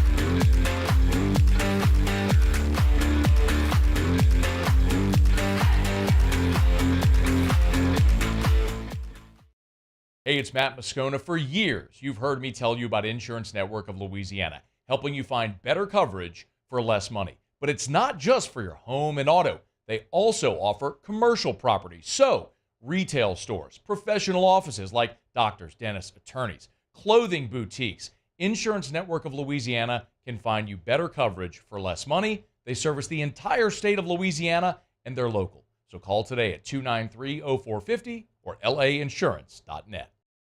Yo, Jake here from my friends over at Community Steel Company located in Gonzales, Louisiana. the local place you can turn to for all of your metal building needs. Notice I said local, not Houston, not Dallas, not Atlanta, but right here in Gonzales. Visit them at their brand new state-of-the-art website at communitysteelco.com or pick up the phone and give them a call today to answer all of your questions on your metal buildings, roofing and sheet metal, and any other steel needs you or your business need at 225-647-2020. Jerry and Benny Payne began Central Plumbing Company out of their driveway in Tanglewood Subdivision.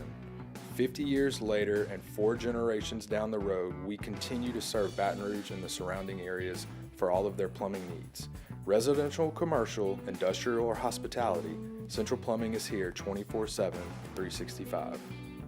We want to thank our customers, family, and friends for 50 years of success. And looking forward to 50 more. There it is, the extra mile, on the border of expected and extraordinary for those willing to go further, like vans customized for work or play, with safety and tech to keep you connected, supported by a 5-star sales, service, and finance team, and backed by the 1-star you know. So go the extra mile. It's never crowded. Matt Moscona inviting you to join us for Tuesday's AFR, powered by Sunshine, your hometown John Deere dealer in Louisiana. Shay Dixon stops by for his weekly visit, and we'll preview LSU Northwestern State from the box. Join us 3 to 6, 104.5 ESPN Baton Rouge.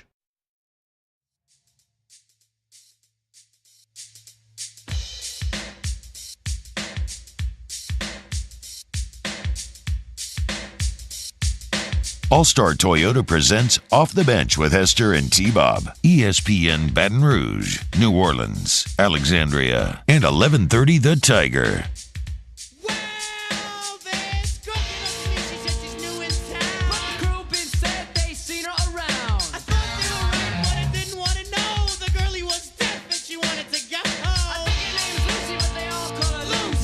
All right, welcome back in, OTB. Well, Beastie Boys coming back. I miss doing Beastie Boy Tuesdays. Used to do that when I first started radio. Can we bring that back like once a month? Beastie Boy Tuesdays? You can do that.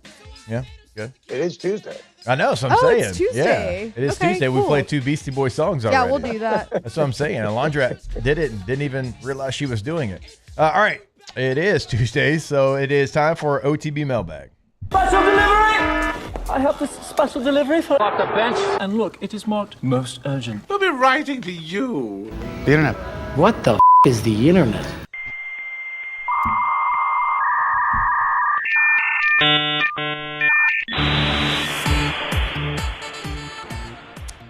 As we're getting ready, Big Fave texts in, Beastie Boys Tuesday. How about Big Fave Tuesday? Play all my hit record. Bruh, chill out, bro. You thirsty. Fave. Maybe like Right? I don't love Big Fave Tuesday doesn't sound good. Beast Boy Tuesday doesn't sound great either though. There's got to be a better name for it. It's just, I don't know, like it wasn't something, so this is going way back, like original Hanging with Hester when it was in Shreveport, and I had not yet moved to Baton Rouge, and me and my co-host Michael Moore on Tuesdays, we did Beastie Boy Tuesdays, so yeah.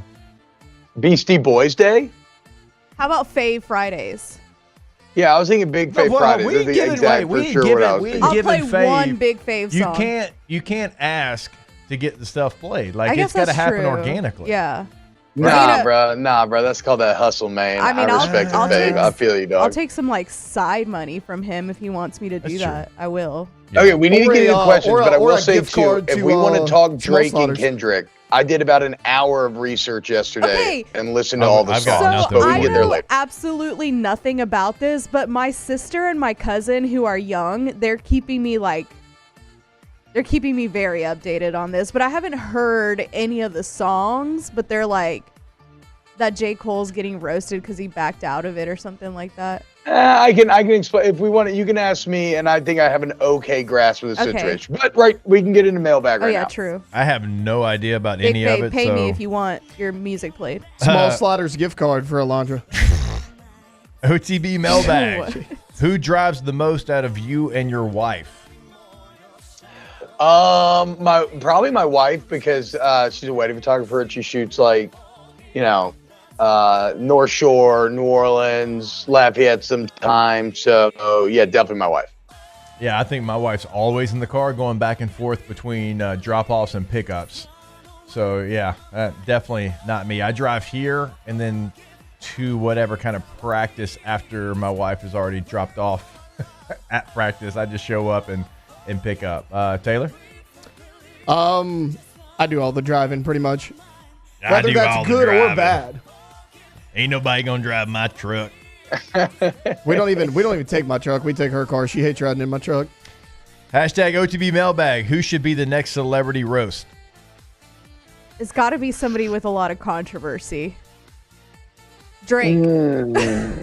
Yeah, I mean, that's not a bad what one. would be a good one, but they wouldn't do it. Like he would never agree to do it, I don't think, would be Tom Cruise. Tom Cruise would be an awesome Tom one. Cruise has enough of some With the stories out there and the yeah. Scientology stuff. That would not go. He wouldn't do it. The way that Bruh, you make the wrong joke at the Tom Cruise roast, and you might get like sniped. Yeah. Like his head explodes out of nowhere. Yeah, I think it's so, dangerous waters. Yeah. Hashtag OTB Mailbag. Will T-Bob Hebert get hotel room service French onion soup late one night? So I would definitely not get French onion soup. But I mean, you know me. I do want to. I want a club sandwich at some point this week.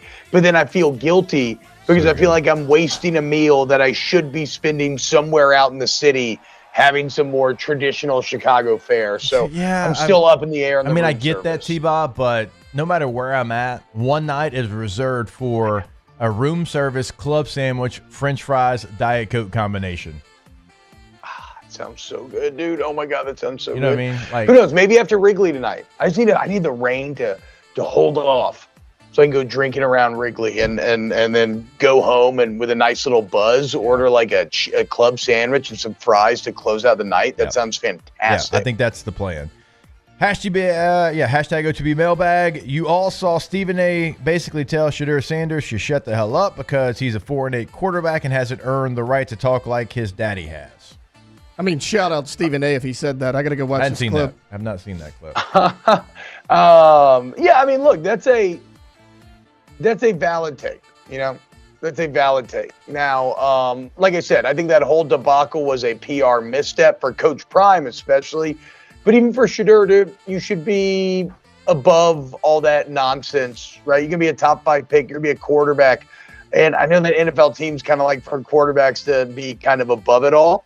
So it's not even like great big deal breaker, but yeah, Shedeur, I think in an ideal, let's manage this absolutely correctly. Just why even comment at all? Let that dude talk about how he was hurt by how Deion treated him. It's not a big deal.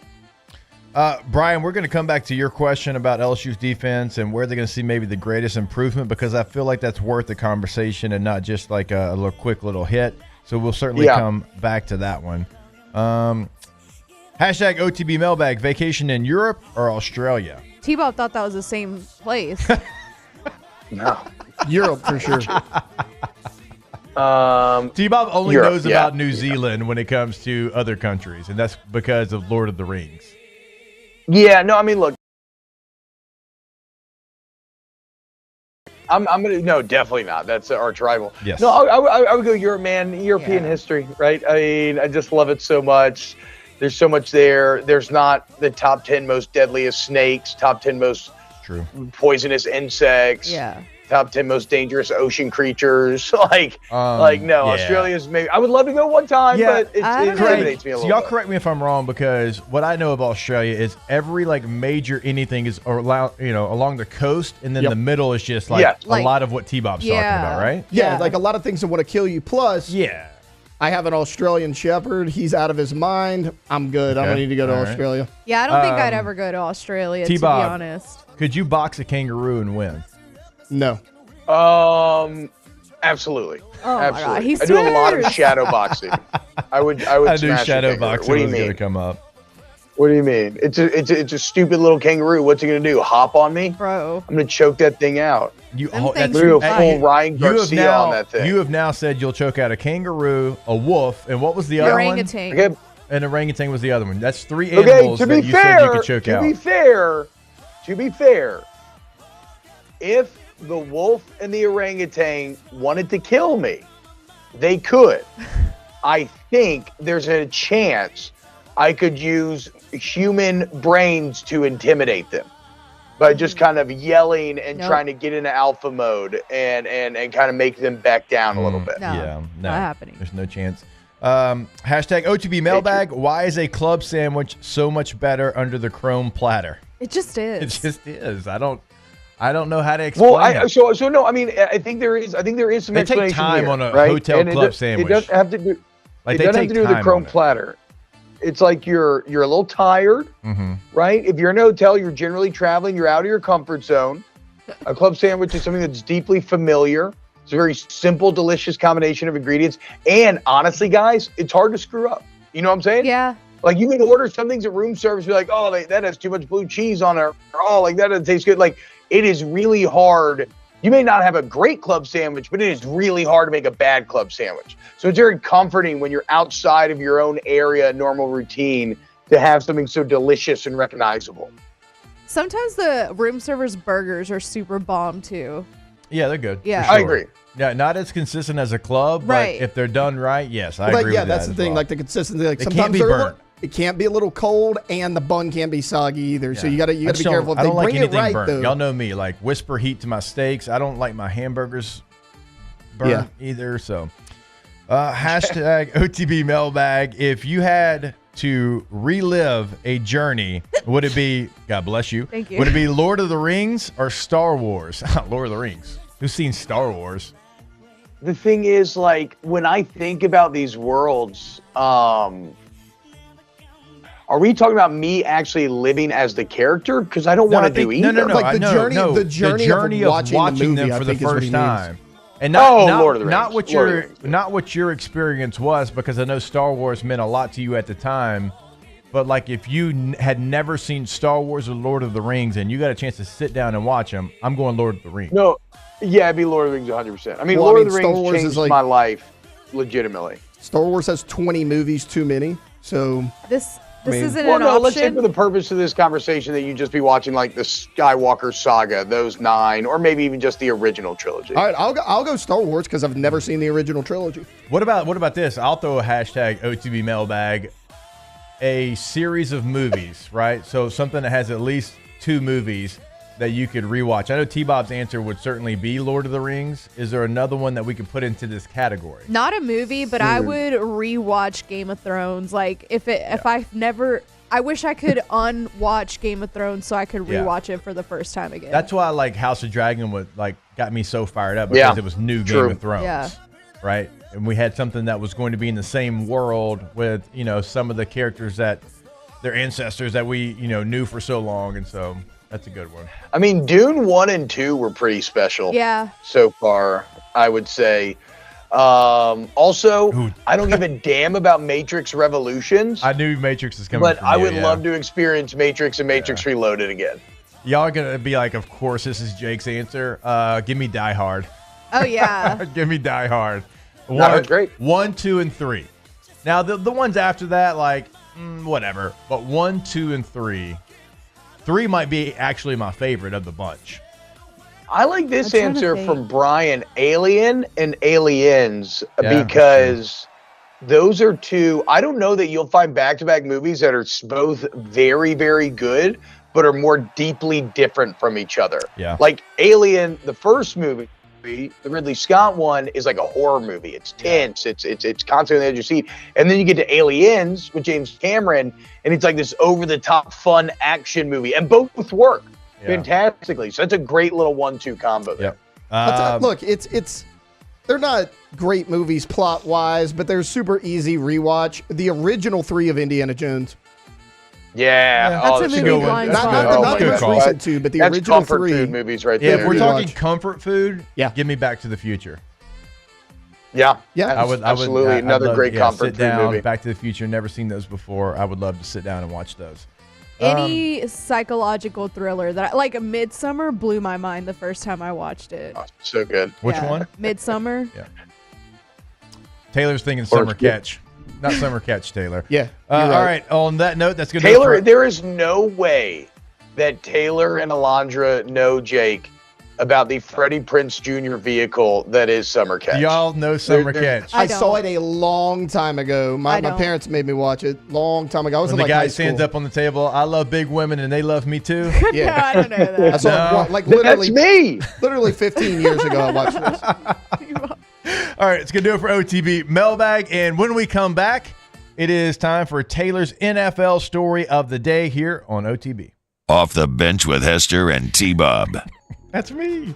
GoTommies.com is the website. GeauxTommies.com. That's Tommy's with a Y. And there you're going to see, well, what Tommy does really well. Windows, doors, and siding. And that is not just us telling you. Now, we can tell you because I've experienced this, and you will as well. But check out the testimonials of past clients and how happy they are with what Tommy's did for them. You can also check out a gallery of their work, what they've done here in this area. And as you'll see when you click on the gallery, it's a lot of different things. It's not just one thing they can do for you. Like custom jobs, they've got you covered. You can also pick up the phone and give them a call, 225-250-8808. Yeah, man. And look, so you want to help yourself. You want to improve your own home.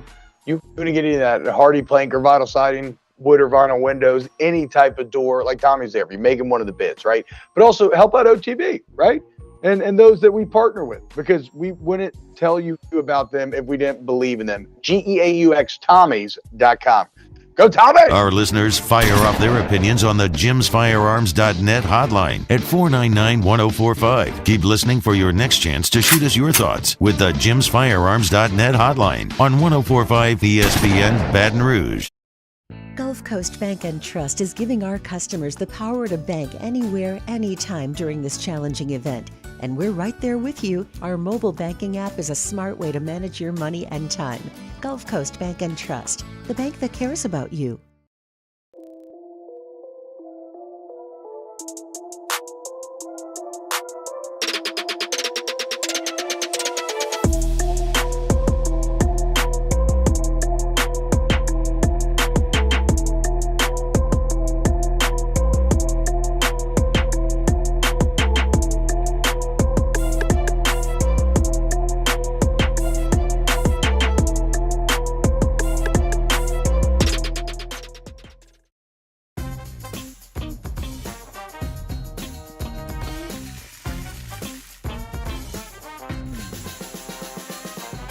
The best kept secret in town is out. Discover Tallulah at the Renaissance Hotel on Bluebonnet. When it comes to ending cancer, we push forward, always working together for you. That's why our cancer experts at Ochsner have clinically integrated with MD Anderson Cancer Center. This means advanced cancer care, including access to life-saving clinical trials and integrating care to treat the whole you. Introducing Ochsner MD Anderson Cancer Center. Long live you. Bayou Ford has the new inventory to get you in a new Ford truck or SUV today, or customize your next vehicle just the way you want it. All new Bayou Ford vehicles come with a 1 million mile powertrain warranty. The crew at Bayou Ford is going to do right by you. I've been doing business with Luba for 25 years. They're dependable, trustworthy. It's just the attention to detail with our clients. Our folks have years and years of experience. They're highly trained professionals, but many companies have that asset. What I'd like to think makes Luba a bit different is that we use those talents in a way that truly is dedicated to serving the needs of the folks who depend on us. Dylan Cruz here to tell you about Six Rings Baseball and Softball Camp. If you live on the North Shore and play ball, go to Six Rings Camps with former LSU assistant coach Dan Canaveri. His knowledge is second to none, and your child will improve and have fun doing it. Camps were held at Coquille Park and Six Rings Academy in Covington with 4 sessions over the summer. Full day and morning only sessions are available from ages 7 to 13. Go to sixringsbaseball.com or call 985-206-9096. Learn the game to love the game. Breck teamed up to reimagine your parks, and you imagined big. With your help, we went to work, creating 12 beautiful community parks. Santa Join me and Jimmy Ott for the next edition of Live at Lunch from Doe's Eat Place on Government Street in Mid-City. Andy Isco joins us from Las Vegas. Live at Lunch, 11 a.m. weekdays on 104.5 ESPN Baton Rouge.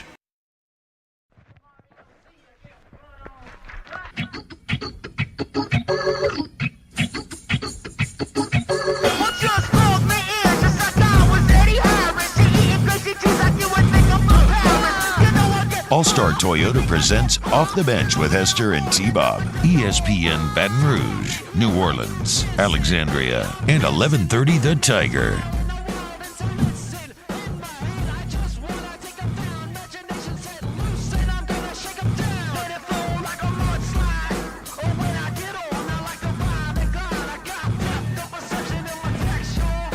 All right, and welcome back into OTB. Since I don't know anything about Drake or Kendrick Lamar and their beef, I'll throw it to Taylor for Taylor's NFL story of the day.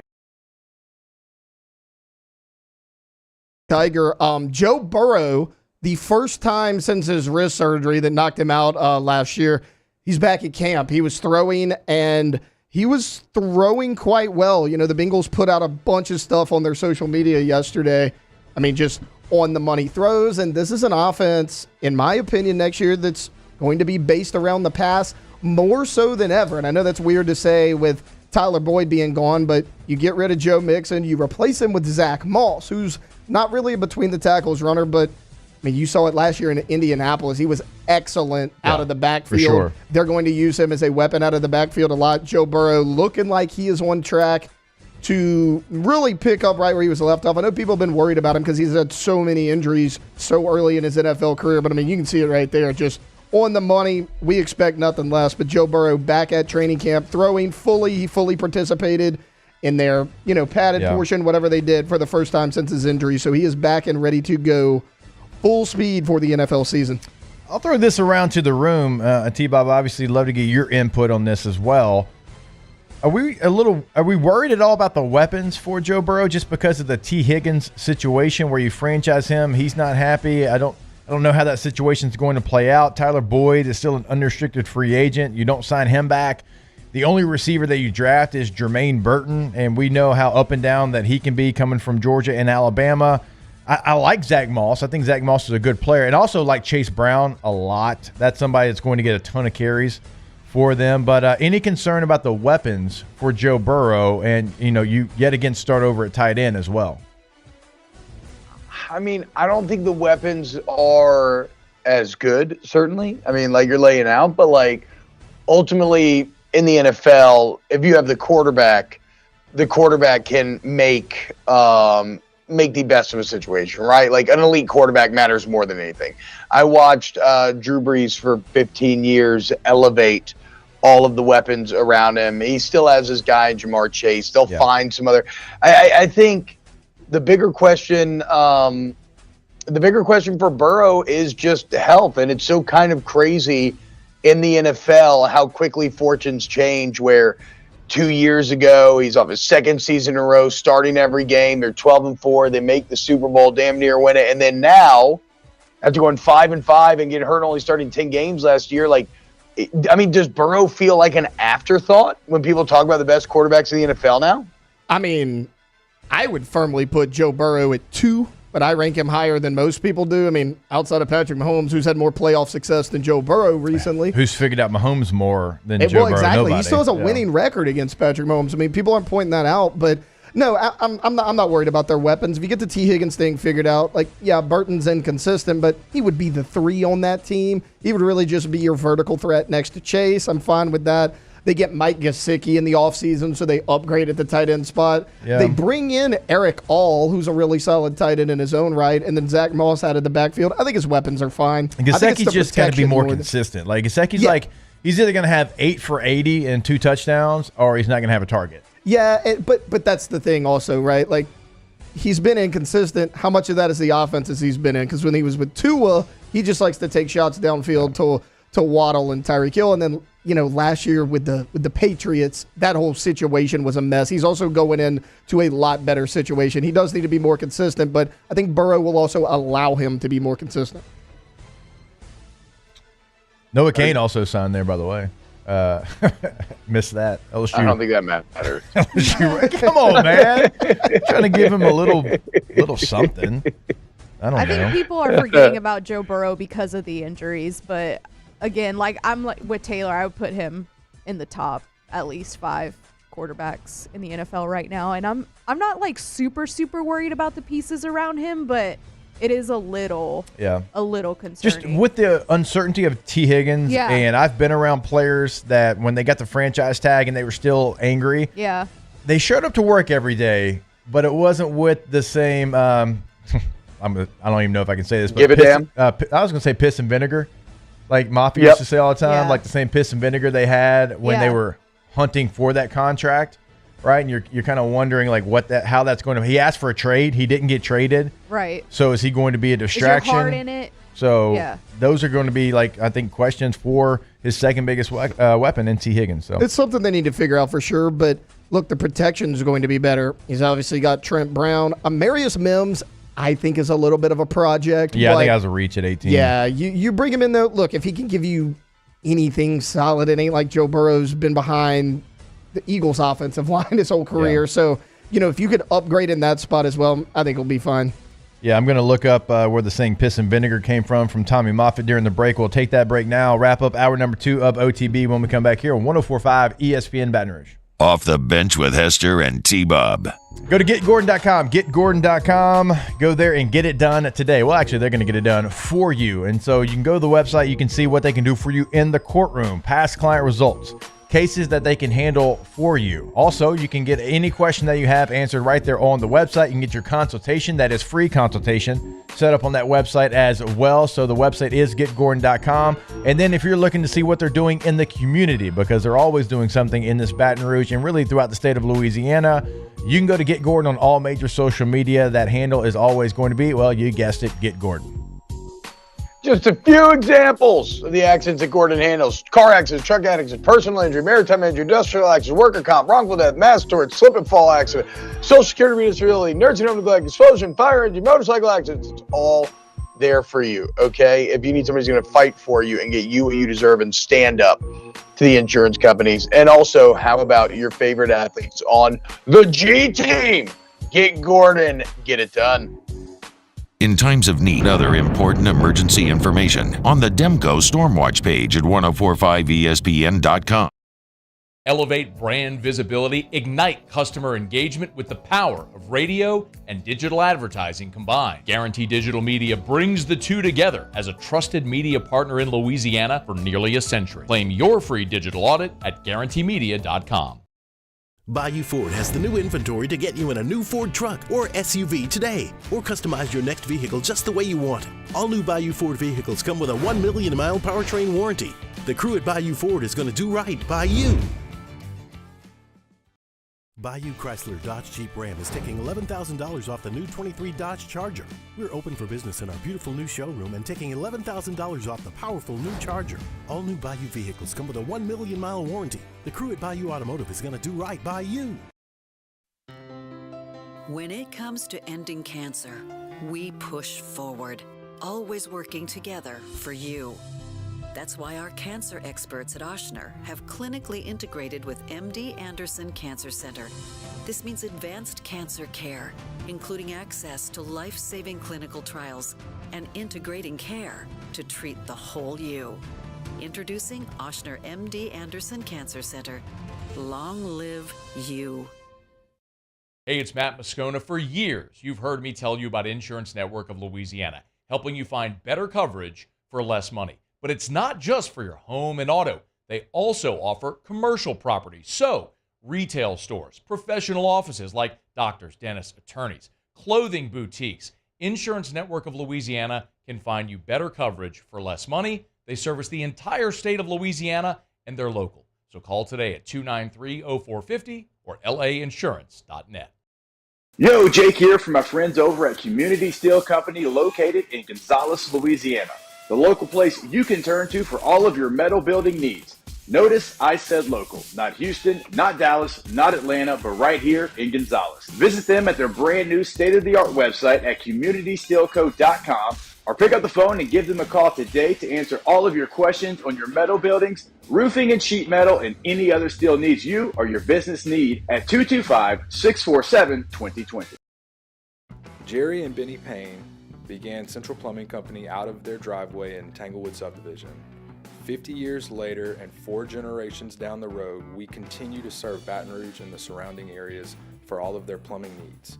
Residential, commercial, industrial, or hospitality, Central Plumbing is here 24/7, 365.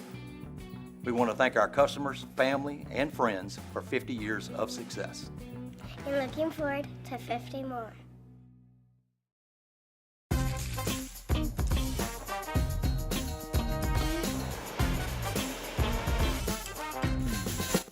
Join me for a Tuesday edition of the Hunt Palmer Show presented by Pluckers. Glenn West talking Tigers. Sharif Ishak talking Saints. Hunt Palmer Show 1 to 3 weekdays, 104.5 ESPN, Baton Rouge.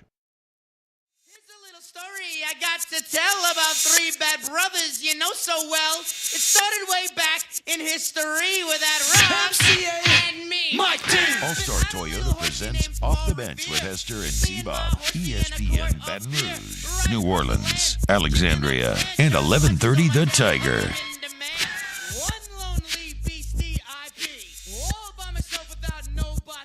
Come on, Angels. Oh, no, don't try to bring that back. Sorry. It's a coach in the division. No. See, here's the Hall of Fame. Here's what you've probably done. Because you're with a new group of people for this week, you've probably been like, okay, that didn't hit with my Baton Rouge crew, but maybe it can hit with my stadium crew, and I'm going to try this material on them.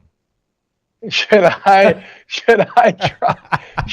I think I don't even know if I'm a little comfortable here, so I'll go for it. I don't think I can go for it up here quite yet. Oh, how well? I don't think they know my humor as deeply quite yet. Even though yesterday we were talking about the Miami Grand Prix nacho prices. Y'all saw it, right? The $180 or whatever. Right. And we were like, how do you get to that? And we were joking about how, maybe it's like a little Wagyu beef and then like a little breast milk cheese, a little bit of that booby cheddar. Oh, no. Like that. So you gave him a little glimpse at T-Bob. You opened the curtain just a little bit. Yeah, they got a little bit. Dude.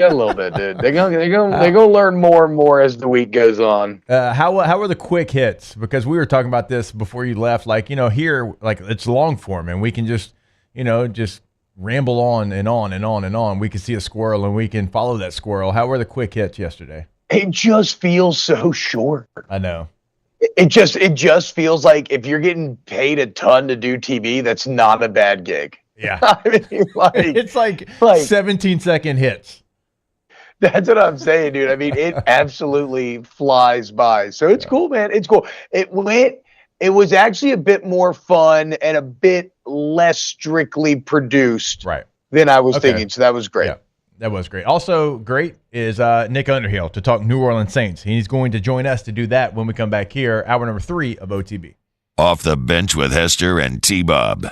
Or go to AccutantBR.com, AccutantBR.com. There you can go ahead and schedule that appointment. As we told you yesterday and as you felt over the last couple of days, certainly this last weekend, the heat is coming and it is not going to go away, right? This is just the beginning. And so you want to make sure that your unit is working at its peak performance. So even if you don't have an issue or you don't think you have an issue I do Kegel right now, we know you do. We know you do. You talk about them often. Even if you have no issues, you need to get that system checked because you can't do Kegels for your air unit. I mean, in many ways, calling Accutemp is like doing Kegels for your AC heating and electrical problems because you are maximizing your potential and your service. You want to be confident, right, that when it's time to perform and the heat gets cranking up, that you're going to be good to go. And that's what Accutemp brings you, AccutantBR.com. There it is, the extra mile, on the border of expected and extraordinary, for those willing to go further, like vans customized for work or play, with safety and tech to keep you connected. Supported by a 5-star sales, service, and finance team, and backed by the 1-star you know. So go the extra mile. It's never crowded, because so few have what it takes to go there. Mercedes-Benz Vans.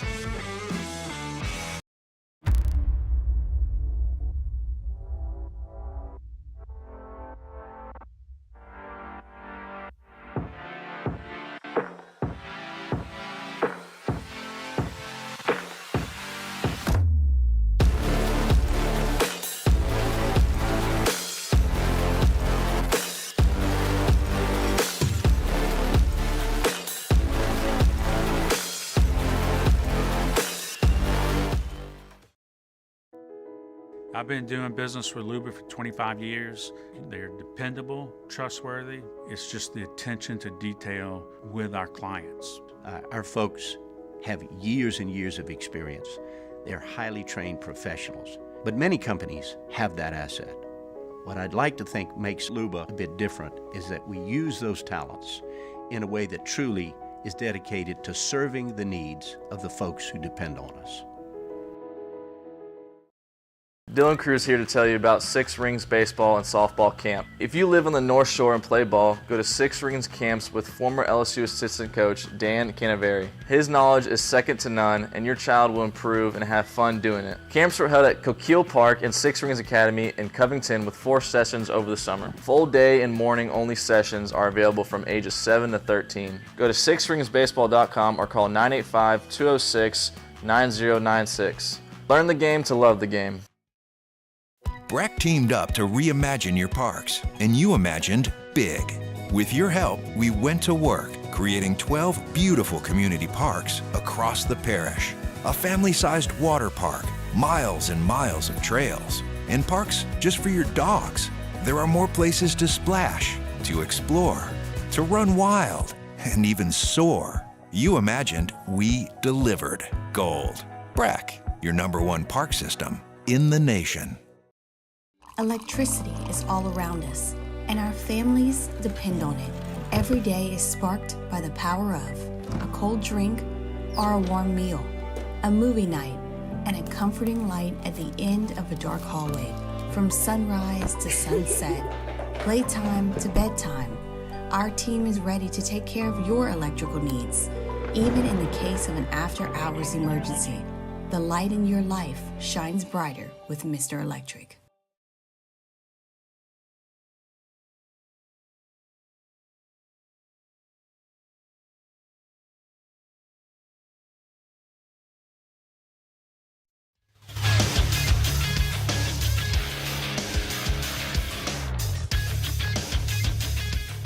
Good morning. It's 9 a.m. here on Tuesday, May 7th. Today in Baton Rouge, you can expect partly cloudy skies with a high of 89. In hour 3 of today's show, Nick Underhill of New Orleans Football hops on the show to talk some New Orleans Saints. We'll discuss Talia Sefuaga and possibly a new sponsor of a college football bowl game. And, of course, we will wrap up the show with some Ask the Bench. If you missed hours 1 or 2 of the show, you can catch it in the on-demand section at 1045ESPN.com. You can also follow us on Twitter or Instagram at OTB_ESPN and watch us on YouTube at the 1045 ESPN channel. Hour number 3 of Off the Bench, live from the Mercedes-Benz of Baton Rouge studios, starts now. Let we go! All-Star Toyota presents Off the Bench with Jacob Hester and T-Bob Hebert. Yeah! Off the Bench with Hester and T-Bob. Hey, P, they said I got to come off the bench. All-Star Toyota presents Off the Bench with Hester and T-Bob. Yo, yo, yo. All right, welcome back in. Hour number 3 of OTB. We're going to kick off hour number 3 on Tuesday like we always do, talking to our guy, Nick Underhill, New Orleans Football. Nick, what's going on, man? Hope you're doing well. Doing great. How you doing? I'm doing great, but it doesn't look like I'm doing as good as the Lakeview baseball team that is sponsored by New Orleans Football, who is now 2-0 in the season. Shout out. Hey, they're locked in, man. They're they're representing well. I told them that they had to live up to it, and they're living up to it. So shout out to the kids, man. Oh yeah, that's awesome, man. That y'all sponsor that. Just saw that on Twitter. Shout out to the Lakeview baseball team there. Hey, obviously, probably going to start where you assume we're going to start, with Andrews Pete signing with the Las Vegas Raiders. Nick, you never know maybe what you have until it's gone. That was somebody that I think a lot of New Orleans Saints fans we're hoping, could be that guy that kind of solidified the tackle position. You select one in the first round. Trevor Penning can kind of be that swing guy, and now he's gone, and you're hoping that Ryan Ramczyk maybe can find the field, although we've talked about that. Doesn't really feel likely. So, what's the plan now that Andrews Pete is in Vegas?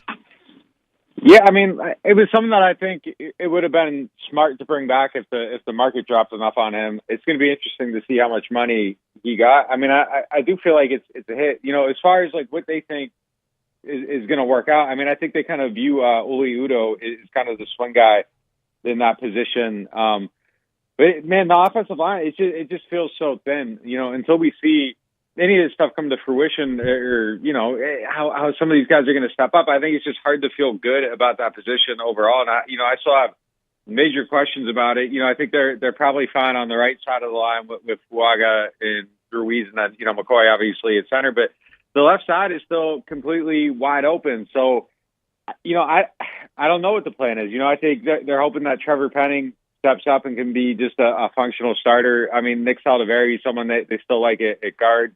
Landon Young has some guard flex. He could be maybe the swing guy too. Udo, if Penning steps up, could possibly be the swing guy. So they think they got the ingredients there, but I just don't feel confident in it until we see it. As far as Ramczyk goes, I don't think we're ever going to see him play football again. I mean, honestly, the way that it's kind of going, it just doesn't feel like he's gonna play again. You look at the contract and how he drops it all the way down to the guarantees.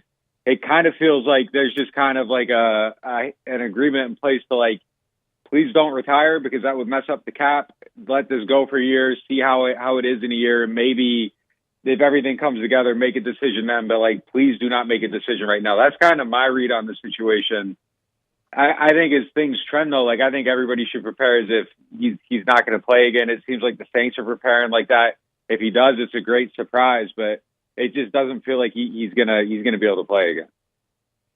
How about one thing I hate about this whole O-line situation, Nick, is I'm thinking about, okay, well, how would it work, right? And the immediate fallback's a new scheme, Kubiak.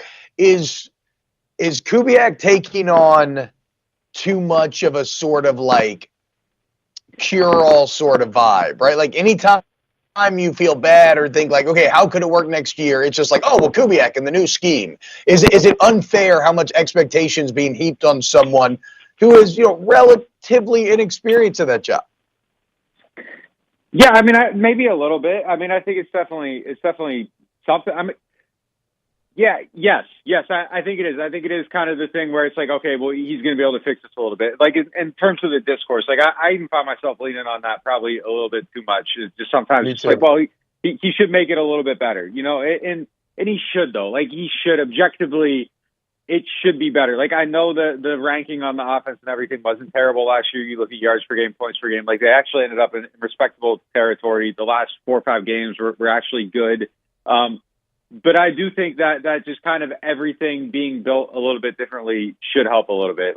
And there are some things that I do think will help the offensive line, just the strategy overall. I think the idea of 2nd and 10 runs, I think that's something that goes away, and that does put stress on your offensive line, because now you're in precarious 3rd down situations repeatedly all the time. And, I think just little things like that are going to help. 1st and 2nd down in this offense, if you kind of, look at how all the other teams that have used it kind of approach things, there aren't a lot of deep drops on 1st and 2nd down, so that's stuff that can help your offensive line a little bit. They aren't having to block for 3rd, for long distances, and you aren't doing these deep dropbacks, so it's a little bit easier. But look, there is a point where it is 3rd down and you got to get 9 yards, and you do have to block, and I think stuff's going to come to the surface then. But look, it's tough because I'm trying not to I've actually actively tried not to endorse any type of optimism this offseason, because we get fooled by it year after year after year. There are ways though that I think that they can be the same or better on offense, and I'm actually I don't know. I mean, if they figure out how to block, I think everything else is actually going to raise up a little bit, because the scheme will be better. Derek Carr should be more comfortable. Yeah. Chris Olave isn't going to have this weird chemistry thing that's going to take 11 weeks to overcome next season. He should hit the ground running based on the stuff they figured out last year. The attitude of the receivers overall seemed to improve later in the season. I think that's something that shouldn't submarine early in the season. If Kendrick Miller's healthy, I think that's something that should help. As much of a loss as Ramczyk is, if Fuaga shows up ready to play, that should be the same kind of, I thought Ramczyk kind of had a little bit of a rough season, and he was dragging that leg around, so that's understandable. But that left side of the line is absolutely the thing where there's a hole dug right now, and if it doesn't come together, you're sweeping optimism right in there, and it's ready to go. So there is this huge massive void that just looms, and until they figure that out, all this other stuff doesn't really matter, because you do have to be able to block. The only the only good thing about the line thing is it's going to be on the left side. So, like, if it's terrible, like, Carr won't see it coming. So maybe he gets passes out, but it's not in his face and he's not getting rattled. But, like, it's insane, like, that there are nobody that can block on the left side right now. Yeah. And, you know, they have to figure that out. And they might have the answers inside. Like, every time I talk to somebody, they you know, they're like, well, look, this, and this should work. Like, the pieces are there. Like, it's not as bad as it seems. I'm like, okay, maybe it's not. But until we see it, like, I cannot believe that because I don't even know who's playing right now. Like, that's a very scary place to be. You know, rookie camps next week, OTAs are after that. Andrews Pete just got signed. So anything that could, like, provide even fake comfort, I think is gone. So it's just kind of wait and see. But, I mean, I feel terrible about how that offensive line looks. Yeah, I'd agree with you there. Now, Fuaga is going to be somebody that in this rookie class is going to be, because of all the things, Nick, that you just laid out, is going to be a rookie starter, and he is going to have to be terrible to not be a starter on this football team. But what about somebody else in this rookie class? Because when you look around, the Saints had a really nice draft. No matter where you look, they got a high grade, and I think all of us agree they had a nice draft. Any other person from this draft class that you can see being a day one starter when the season opens up in September, you know, not like a rotational piece maybe, but like, hey, this is his position to lose? I think Kool-Aid. I think Kool-Aid is going to be somebody that starts straight away. And I think that, you know, it's either going to be in the slot. And if it's not in the slot, I think he has a chance to play safety, actually. Like, I think he's going to be on the field no matter what. I mean, they didn't move up to draft him for him to sit. And, you know, I think Alontae Taylor has a really bright future. Like, I'm really high on his potential, but, like, he did get benched twice last year. Yeah. And, you know, I think that if he comes in and I think Kool-Aid, when you watch him, like, it immediately, like, you just see the traits. It's like, okay, he could play in the slot. Like, he tackles really well. He has good hips. His feet are quick. Like, I think he's someone that's going to come in and compete with Alontae for the slot job. And then, you know, assuming Adebo and Lattimore are still on the team, I think those two compete for the slot job. And if Kool-Aid loses it, I think he could play safety. Like, I don't think the inverse, though. I don't see Alontae playing safety. So yeah, I think Kool-Aid's going to play right away. Going down the list, I mean, I don't think I see anybody else that's necessarily a starter right away. I like Jalen Ford a lot. He's kind of flying under the radar a bit. I think he's going to be, you know, a good player for a while. I don't necessarily see him starting. So I think it's really just kind of those two guys. But yeah, I mean, I don't know that we've talked about him enough. Like, you know, to me, and you look at the two Alabama corners, like, I think his counterpart has a higher ceiling for sure. Like, there's athletic skills there that are crazy. But, like, if you just go into it and you watch, and it's like, which one of these guys is better right now? I think Kool-Aid is the better player right now. Like, in 5 years, is that going to be the case? Nah, I don't know. I mean, there's a lot of stuff that has to come together, and I think there's a chance, you know, for it to flip. But he's really good, man. He looks incredibly polished. Like, there isn't a lot like that you're looking at and you're like, he needs to get better at this. Like, it looks like he's kind of ready to go right now, play right away, and I think he will. Yeah, so if you're listening and you want to read more about Kool-Aid McKinstry, you can go check out New Orleans on Football. Nick has a very deep dive into some Kool-Aid film. And Nick, your answer kind of reflects the article in that I've rarely seen you as effusive in your praise about a player off of the tape as you are on Kool-Aid. And so when you look and you got Lattimore, Adebo, Taylor, Kool-Aid McKinstry, I mean, where, like, is that one of the top cornerback rooms in the entire NFL? Is that top 10? Is that maybe even like pushing top 5? Yeah, we were talking about this yesterday. Like, I would have to go through and kind of look at everybody's, but it's hard to imagine it's not one of the more talented groups in the league. I mean, I think that just off the top two, like Marshawn and Adebo, I think they're both, you know, within the top 32. Like, you know, if you're going by starters, like, there's 64 of them. I think they got 2 of the top 32. You know, I don't know where Taylor would rank within that. I mean, there's, you know, other slot corners, but I think Taylor on the outside is a lot better than a lot of people's number 2 starter. I think Kool-Aid's better than a lot of people's number 2 guy. So, I mean, I think they probably have a good chance of having, you know, 4 guys in the top, you know, 65. So, like, if you have that, like, you have to be somewhere in the top range of the league. and they develop these guys really, really well too. It isn't just like acquiring talent. Like they acquire talent that fits and know how to make it better. So I think I would bet they probably got one of the top 5 rooms. And if that's, overstating, definitely, I think they're probably within the top 10. But they gotta be somewhere in there. I mean, just off the strength of the top 2. Yeah. And that's something they should be able to lean on. The secondary should be, and we say this every single year, the secondary should be the calling card of this team, and it ends up being it every single year. I mean, I think there's still some issues at safety. I mean, I think they're down one, but that's a credit to how well they just put together their secondary, that it's just kind of like not even really a talking point. Like, it's Tyron and Howden and then who else, and they use 3 so often, and you don't really see the kind of that like rangy guy that you could have out there that allows Tyron to move down in the box on 3rd down like they like to do. But it just kind of feels like they're going to figure it out. Like, that's just kind of one of them things that say whatever about DA, but I think he's been one of the better secondary coaches in the league for a long time. He knows how to get the right coaches for that position. He knows when to move on from coaches of that position and replace them. Everybody was worried about Richard. I think, the move to Joe Woods and Marcus Robertson was obviously the right thing to do. So I think they're gonna figure that out. But yeah, I mean that group has to be within the top half of the league, I think.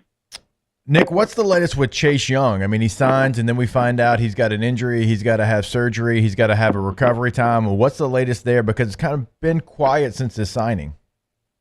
Yeah, I think he's just kind of recovering right now, and everybody remains optimistic that he's going to be ready to go. That's kind of the whole thing that it feels like everything hinges on. Like, they signed him, and there was like a 24-hour period of like, oh man, this is going to be something that changes their defensive line. Then the injury news comes out, and it's kind of gone. Like, I don't know if you guys are following the rap beef, but it was like Drake dropping Family Matters and Kendrick hitting them with Meet the Grams right after. It was like, oh my God, and then no, this is over. Like, so it's just kind of played out that way. Like, it just was the most deflating thing possible. If he ends up being good, like, it's a massive addition to the team. It just kind of feels like it went from like something to just like nothing. Like, I don't think any conversation I've heard about the Saints even like includes him in it. And it's a big signing, but it's just like nobody knows what to expect at this point. I mean, Kendrick dismantled Drake on a molecular level, correct? I mean, that's my take, but I have a to be fair, full disclosure, like I have a bulldog named after Shireen, which is a character on his Good Kid, Mad City album. So like I'm a little bit biased here, but like I'm a Kendrick fanboy as well. Yeah. So I mean, I don't know if I'm the person to give a fair take on this, but like from my point of view, and look, I thought he got him on push-ups, and then when Family Matters dropped, I thought it was a nuke. He just dropped the song 6 minutes later that took it away. So I thought Drake had it, and then I didn't know Drake could be beat like this. Like, I didn't know he could lose the internet. I didn't know that he could like turn into like a meme and a joke. And I'm gonna stop talking because someone got shot at his house last night, so I don't know what happened, but like, yeah, it feels like Kendrick definitely won that battle for me. I got nothing to add to that because T-Bob's going to catch me up on this. Nick, you're the man. We appreciate your time every single week. We appreciate you coming on. Enjoy the rest of your day. You too, guys. Take it easy. All right, Nick, take it easy, brother. New Orleans on football is the site. Go sign up, y'all. Yeah, I mean, I'm lost. When y'all start talking about that, look, I got nothing.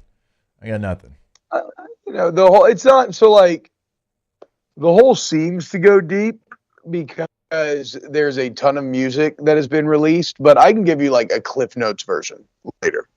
Okay, well, I'm gonna need that because again, I am most of the music that I listen to, the person has already met their maker, and so I'm a little bit old school in that nature, as y'all well know. So you'll catch me up on that. That's fine. What are you pointing at? The rain?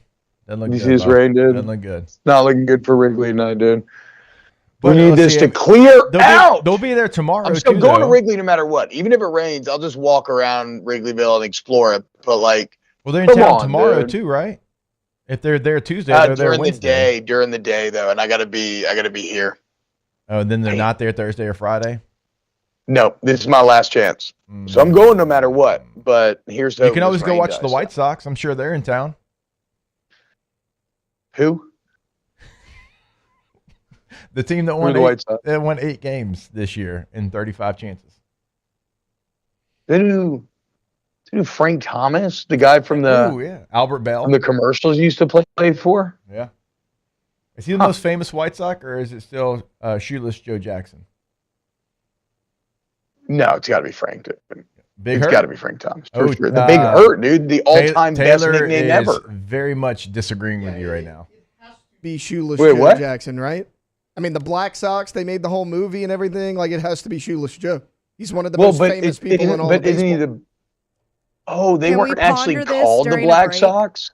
No, they called them the Black Sox because of the Yeah. obscurity, because they got caught cheating in the World Series, so they called them the Black Sox. Oh, I never actually realized that. I thought they literally were the Black Sox this whole time. I'm an idiot.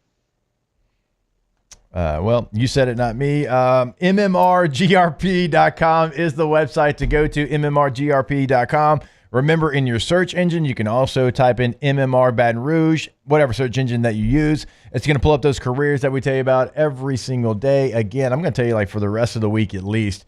I drove by this thing multiple times last weekend, going to the baseball tournament in Prairieville, right there on Airline, and it is a campus that is set up for your success. It blew me away. T-Bob was not telling you a lie. He was telling you the absolute truth there. MMRGRP.com. Well, and it's crazy because, they're headquartered here in Baton Rouge and have been for 30 years, but they have offices all over the globe. So it's not just this campus. Like, I was talking to student interns that are going on adventures all over the place, and on their off days, they're getting to go skiing and doing all this sort of stuff. So if you want a tailored path for professional and personal development, you want outstanding benefits, you want a dynamic culture, whether you're a student seeking an internship, a seasoned pro, or new to the job, see what MMR can offer you. They have a variety of positions. MMRGRP.com. Before we go take this break, I'm going to make everyone in here give me a Chicago White Sox. Random name. Michael Jordan. They never made it, but actually I like that answer, so that will certainly count. Michael Jordan. Taylor? Jack Parkman. That's a fictional character. He played for the Major White League Sox, too. though. So I also don't hate the answer, even though it's not the truth. Okay, Jose Abreu. Well, no, I like Jack Parkman. It's good. Okay. But yes, Jose Abreu. T-Bob. Manager Ozzie Guillen. World Series champ, I believe. Yeah, that's a good one. I was going to go Robin Ventura. Ozzie Guillen's a good one, though. Ozzie Guillen's a great pull. Mark Burley. Feels like he was like the only guy there for a while. Okay. All right. I think Frank Thomas might actually be the answer. We are going to take a break. More on the other side when we come back. OTB. Off the Bench with Hester and T-Bob. ESPN Baton Rouge, New Orleans, Alexandria, and 1130 The Tiger. Pinnacle Exterior Construction, PECbuilt.com. If you're looking to build that new pool, if you're looking to, either update or get a brand new outdoor living space, if you're looking to build a fence of any kind, or if you need a bulkhead, they are the place to go to. Like their tagline says, we build the spaces, you build the memories. And that's exactly what you'll have with PEC, because think about it, right? Where are you going to spend all of your time? You're going to spend it in your backyard when you have this pool, when you have this outdoor kitchen that you watch every single ball game in, right? Because it's such a great space. You're so proud of that space. You want to show that space off. They can do all those things for you. PECbuilt.com. Yeah, and look, man, if you just need fences, I'm talking any type of fences, wood, aluminum, wrought iron, whatever you need, 10 feet long, 1,000 feet long, literally does not matter. Pinnacle has your back. But like Jake's talking about, custom pool, spec pool, whatever, go see what Pinnacle can offer you. PEC Built, go look at the gallery, PECbuilt.com, Pinnacle Exterior Construction. Our listeners fire off their opinions on the JimsFirearms.net hotline at 499-1045. Keep listening for your next chance to shoot us your thoughts with the JimsFirearms.net hotline on 1045 ESPN Baton Rouge. The Windsor Senior Living Community in Mandeville, Louisiana is a beautiful, vibrant apartment community geared toward seniors. They are nestled right in the heart of Mandeville, where seniors live a more carefree lifestyle in spacious apartments with the peace of mind that comes from having a little extra help. Call the Windsor at 985-624-8040 to schedule a lunch and tour. Come see how the Windsor can be your passport to peace of mind. There it is, the extra mile, on the border of expected and extraordinary, for those willing to go further, like vans customized for work or play, with safety and tech to keep you connected. supported by a 5-star sales, service, and finance team, and backed by the 1-star you know. So go the extra mile. It's never crowded because so few have what it takes to go there. Mercedes-Benz Vans. When it comes to ending cancer, we push forward, always working together for you. That's why our cancer experts at Ochsner have clinically integrated with MD Anderson Cancer Center. This means advanced cancer care, including access to life-saving clinical trials and integrating care to treat the whole you. Introducing Ochsner MD Anderson Cancer Center. Long live you.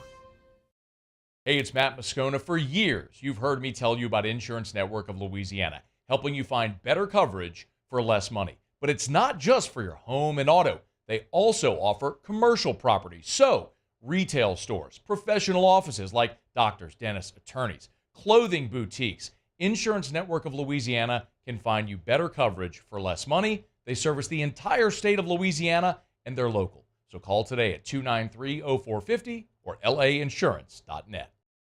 Yo, Jake here from my friends over at Community Steel Company located in Gonzales, Louisiana. The local place you can turn to for all of your metal building needs. Notice I said local, not Houston, not Dallas, not Atlanta, but right here in Gonzales. Visit them at their brand new state-of-the-art website at communitysteelco.com or pick up the phone and give them a call today to answer all of your questions on your metal buildings, roofing and sheet metal, and any other steel needs you or your business need at 225-647-2020. I've been doing business with Luba for 25 years. They're dependable, trustworthy. It's just the attention to detail with our clients. Our folks have years and years of experience. They're highly trained professionals. But many companies have that asset. What I'd like to think makes Luba a bit different is that we use those talents in a way that truly is dedicated. It's Matt Moscona inviting you to join us for Tuesday's AFR, powered by Sunshine, your hometown John Deere dealer in Louisiana. Shay Dixon stops by for his weekly visit, and we'll preview LSU Northwestern State from the box. Join us 3 to 6, 104.5 ESPN Baton Rouge.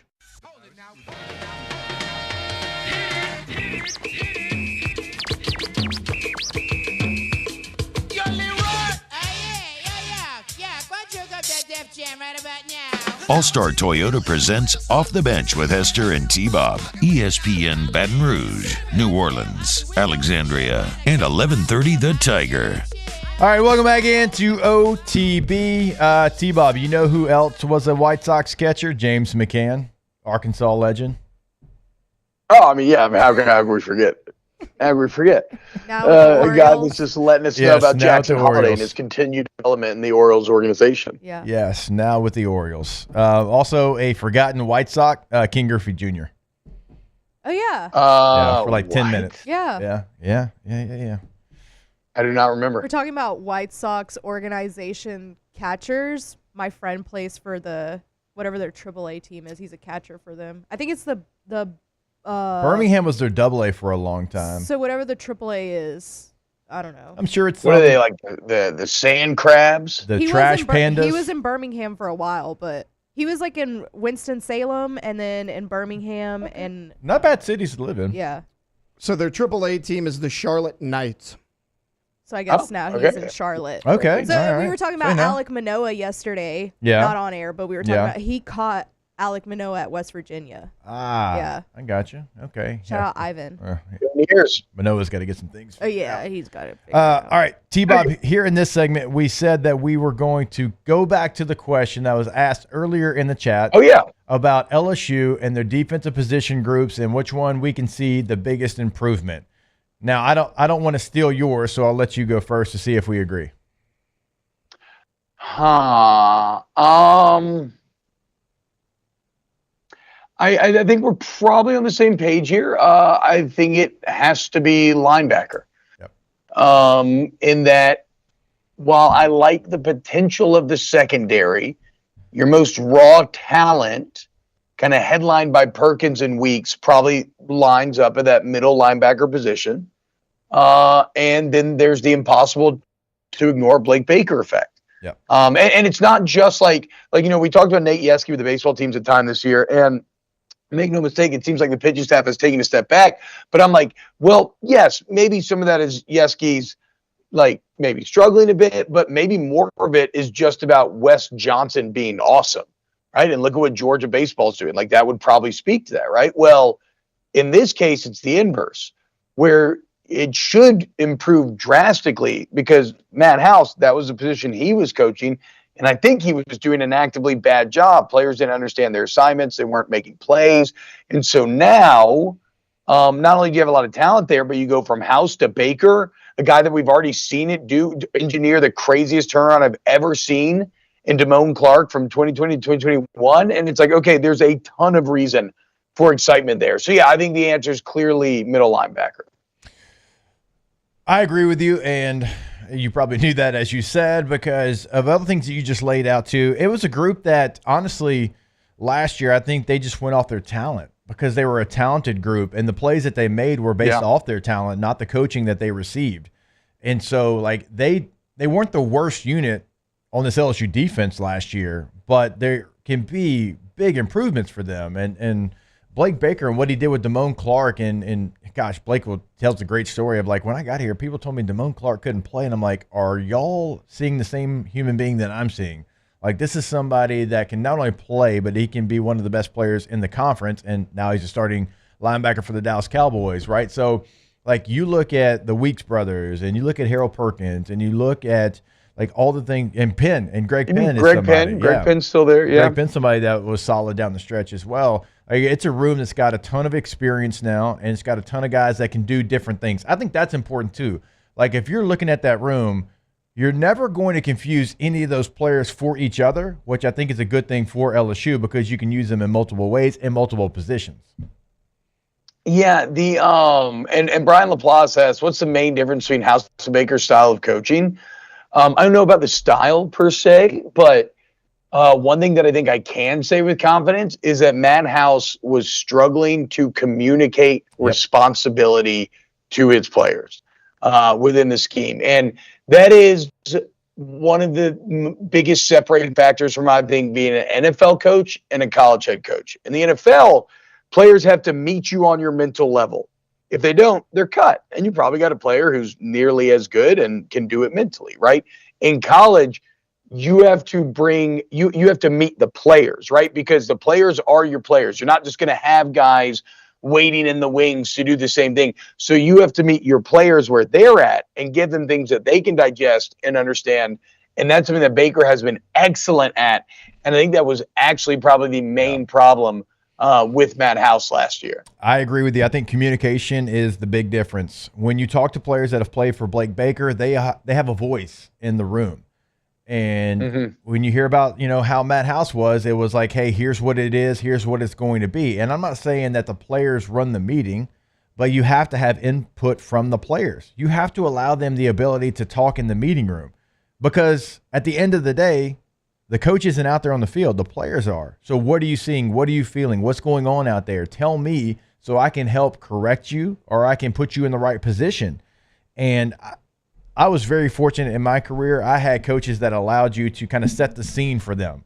And so you set the scene, and then they're the director of the film. You set it for them, and then they give you the advice of how they want maybe to play out, but you have to set that scene for them. And so if you don't have that ability, and that's kind of what you hear from that linebacker room from a year ago, is they didn't have the ability to communicate with the coaches, then you're not going to, be able to go out there and make adjustments and put your best foot forward. So I would say communication more than anything. Yeah, I think that's actually a pretty good answer by us, to be honest.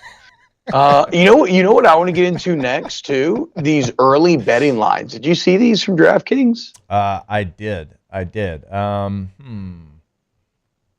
There's a lot interesting both in LSU's favor and the one place that they're actually an underdog. I find to be quite surprising. All right, so before we do that, because we'll do that on the other side, let's give a chance to Tyler from Spartanburg to see if he has another position group maybe that he thinks can improve the most on LSU's defense.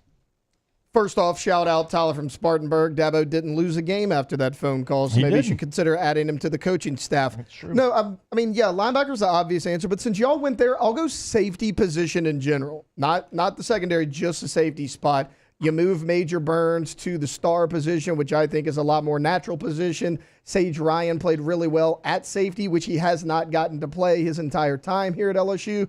Jordan Gilbert was running with the ones. He's a Texas A&M transfer. I mean, this room improved so much in the spring that a guy like Ryan Yates, who got a lot of play a year ago as a freshman and made some nice plays, fell out of favor. I mean, he was out of the rotation, and that's why he entered the portal. Kylan Jackson has stepped up. You got a lot of young guys coming in as well. Deshaun McBride's a guy that everybody loves. They've been so hyped about him. Jawan Johnson's coming in. They said he could play safety or corner. I mean, you got a new DB coach as well. There's a lot of talent in that safety room. So that's where I'm going to go. To go a little bit different, I mean, because I agree with linebacker, obviously, but to go a little bit different than you guys, I'll go safety. Yeah, it's actually a really good answer. Even a blind squirrel busts a nut every now and then. I don't think that's the same. Wait, the blind squirrel? Yeah, it is. No, I don't No, think yeah, so. it busted open to eat the nut. Oh. No, but that's still not the same. Even a blind squirrel busts a nut every now and then. Yeah, exactly. Yeah, yes, broken clock, but yours is much better. Like, okay. I've heard the squirrel nut saying, but I don't think it's that. No, it's that. I know it is. Yeah, You bust it open and you eat the nut. You can't eat the shell, Roger. What are you talking about? You gotta bust it open. No, I know about busting nuts, but like, What are the best nuts to bust? I prefer pistachios. Ooh, pistachios are good. Sunflower seeds, does that count? It's a seed. It's not a nut, but you know. Yeah. I mean, I just love, like, but you still busted, so that does you count. still busted up. Yeah. Yeah, for sure. I just love busting nuts, like at the baseball field. Just those regular peanuts. Just like regular old just peanuts. A regular old nut. Regular old peanuts. Also, like right before you go to sleep sometimes. In a hotel room. Like All a right, little we gotta go to nighttime break. snack. Yeah. We'll talk LSU On the betting ground. lines when we come back here on OTB. Off the bench with Hester and T-Bob. Go to communitysteelco.com, communitysteelco.com. That is the website, and it's also the place where you can find where they're located. On the top right corner, Gonzales, Louisiana. They are as local gets. They don't have to call and ask for permission from Austin, Houston, Dallas, Atlanta. You name the big city, they don't care because they can do it all right here in this area. So when you go to that website, find out where they're located. Why do we tell you that every day? Because they've been open for 2.5 hours already, and they are waiting on you. They invite you to come check out their showroom and see what they're all about. But if you're in the listening area and you can't get to the showroom, you can always pick up the phone, give them a call at 225-647-2020.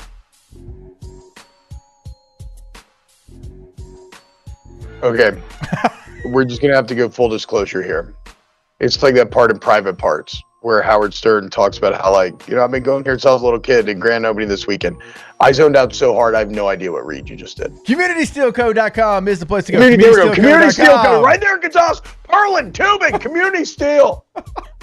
In times of need, get a full list of phone numbers, websites, and other important emergency information on the Demco Stormwatch page at 1045ESPN.com.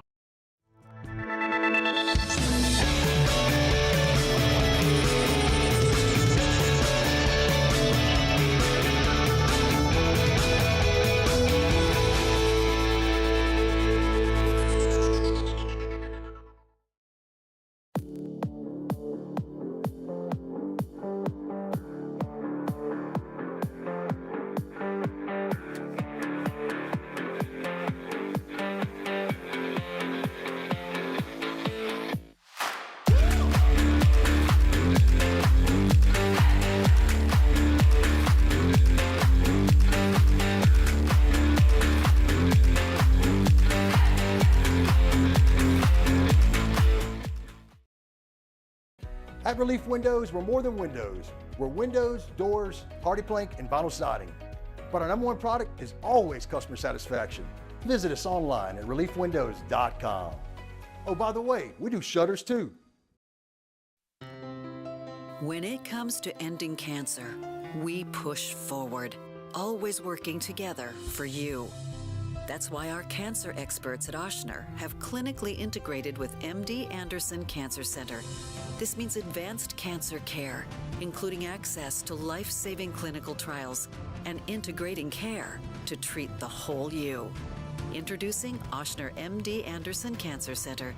Long live you. Jerry and Benny Payne began Central Plumbing Company out of their driveway in Tanglewood Subdivision.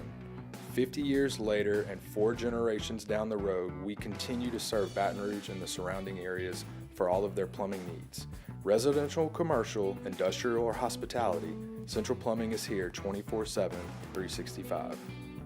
We want to thank our customers, family, and friends for 50 years of success. And looking forward to 50 more. Dylan Cruz here to tell you about Six Rings Baseball and Softball Camp. If you live on the North Shore and play ball, go to Six Rings Camps with former LSU assistant coach Dan Canaveri. His knowledge is second to none, and your child will improve and have fun doing it. Camps were held at Coquille Park and Six Rings Academy in Covington with 4 sessions over the summer. Full day and morning only sessions are available from ages 7 to 13. Go to sixringsbaseball.com or call 985-206-9096. Learn the game to love the game. Breck teamed up to reimagine your parks, and you imagined big. With your help, we went to work, creating 12 beautiful community parks across the parish. A family-sized water park, miles and miles of trails, and parks just for your dogs. There are more places to splash, to explore, to run wild, and even soar. Sandgriff joined me and Jimmy Ott for the next edition of Live at Lunch from Doe's Eat Place on Government Street in Mid-City. Andy Isco joins us from Las Vegas. Live at Lunch, 11 a.m. weekdays on 104.5 ESPN Baton Rouge.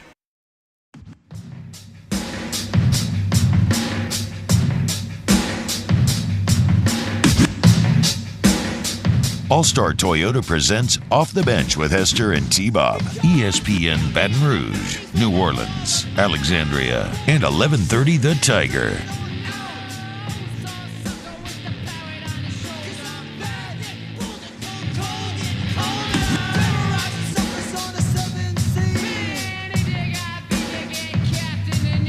All right, welcome back in OTB, and here in this segment we are talking some early LSU 2024 betting lines, and these are according to DraftKings, I believe is the sports book that they took these from. Yep. And my God, how can somebody put lines on games where they don't even know what the final form of the team is going to be? But regardless, we have degenerates, shout out Jimmy Ott, out there that do things like this, and so we get a chance to talk about them. All right, so if we can do 2025 mock drafts, we can do lines for the upcoming season. I get that, but also you got to be doing lines to think that I'm betting on anything that is this far in the future. Like mock drafts aren't real money. You know what I mean? That's true. That's true. Like real can money. you actually gamble on these lines right now? Yeah. If they have them already, then you can gamble on them already. Then we should come up with what we think the highest value play is here. All right, well, let's go over some of these, okay? So your opener in Vegas against USC. You are a 6-point favorite, okay? So let's go across these, and then we'll come back to some of the ones that maybe stand out the most to us. Against Ole Miss, this one is at home. You're minus 2.5-point favorite. On the road against Arkansas, you're an 8-point favorite. Against Alabama at home, you're actually a 1-point favorite. On the road against the Florida Gators, you're a 5.5-point favorite. At home against Oklahoma, you're a 5-point favorite. And on the road against Texas A&M, of these lines, the only one in which you're an underdog. Now, you haven't won there since 2016. You are +3. So A&M a 3-point favorite there in Aggie land. T-Bob? I can see Taylor shaking his head all the way up here in Chicago. I mean, the +3 is the one that jumps off, right? Can you see him? Because he was shaking his head very, very hard. No, I can literally see it. Okay. Taylor, what do you think? Like a squirrel trying to bust a nut. why would they be a 3-point underdog to Texas A&M? They have an entirely new coaching staff. You lost a ton of guys to the portal, and yeah, Connor Wegman's back, but I mean, let's be honest. He's had some really good games. He's had some not so good games. You lose Anaya Smith, who was your best weapon the last 2 years. I don't understand this line at all. It's because you haven't won there since 2016. Right? Yeah, Evan Stewart's now at Oregon. Now, they lost a ton, but that's – if you're asking for a why, that's the only why that I can give you is because you haven't won there in your last, 3 trips? Yep. Right? No, it is quite simply that. It is the College Station effect, which shows you then that at Florida -5.5 shows you just how bad Florida is. Yeah, because you've struggled It's to win also there forever. It's also Not recently. why you're favored by 2.5 against Ole Miss, why you're favored basically to pick them just over Alabama, and why you have such a large, I think, spread over Oklahoma is your own home field advantage. How much does the -6 against USC stand out to y'all? Because maybe it's PTSD from the openers that LSU has had, not only in recent memory, but now we're going back to outside of 2019. Like, it's just been really bad. Like, coaching staff, players, like, it doesn't matter. It's been an LSU thing. Like, -6, and I don't know what USC is going to be. You lose the number 1 pick at the quarterback position, and you don't have somebody that's played a ton of games stepping in. And Marshawn Lloyd, a lot of pieces, right? But -6 for LSU and openers, that number seems big. Well, I mean, haven't they been like -6 or 7 3 years in a row? I guess Florida State last year was probably a little bit closer. But I feel like there were some pretty big UCLA. I think they were big favorites over. So, like, yeah, it's impossible to see that number, Jake, and not feel like we've seen this movie before. Yes. And you've disappointed us so much recently that it's really hard. Like, I see that, and I have no desire to play that at all. Negative desire to put money on that game.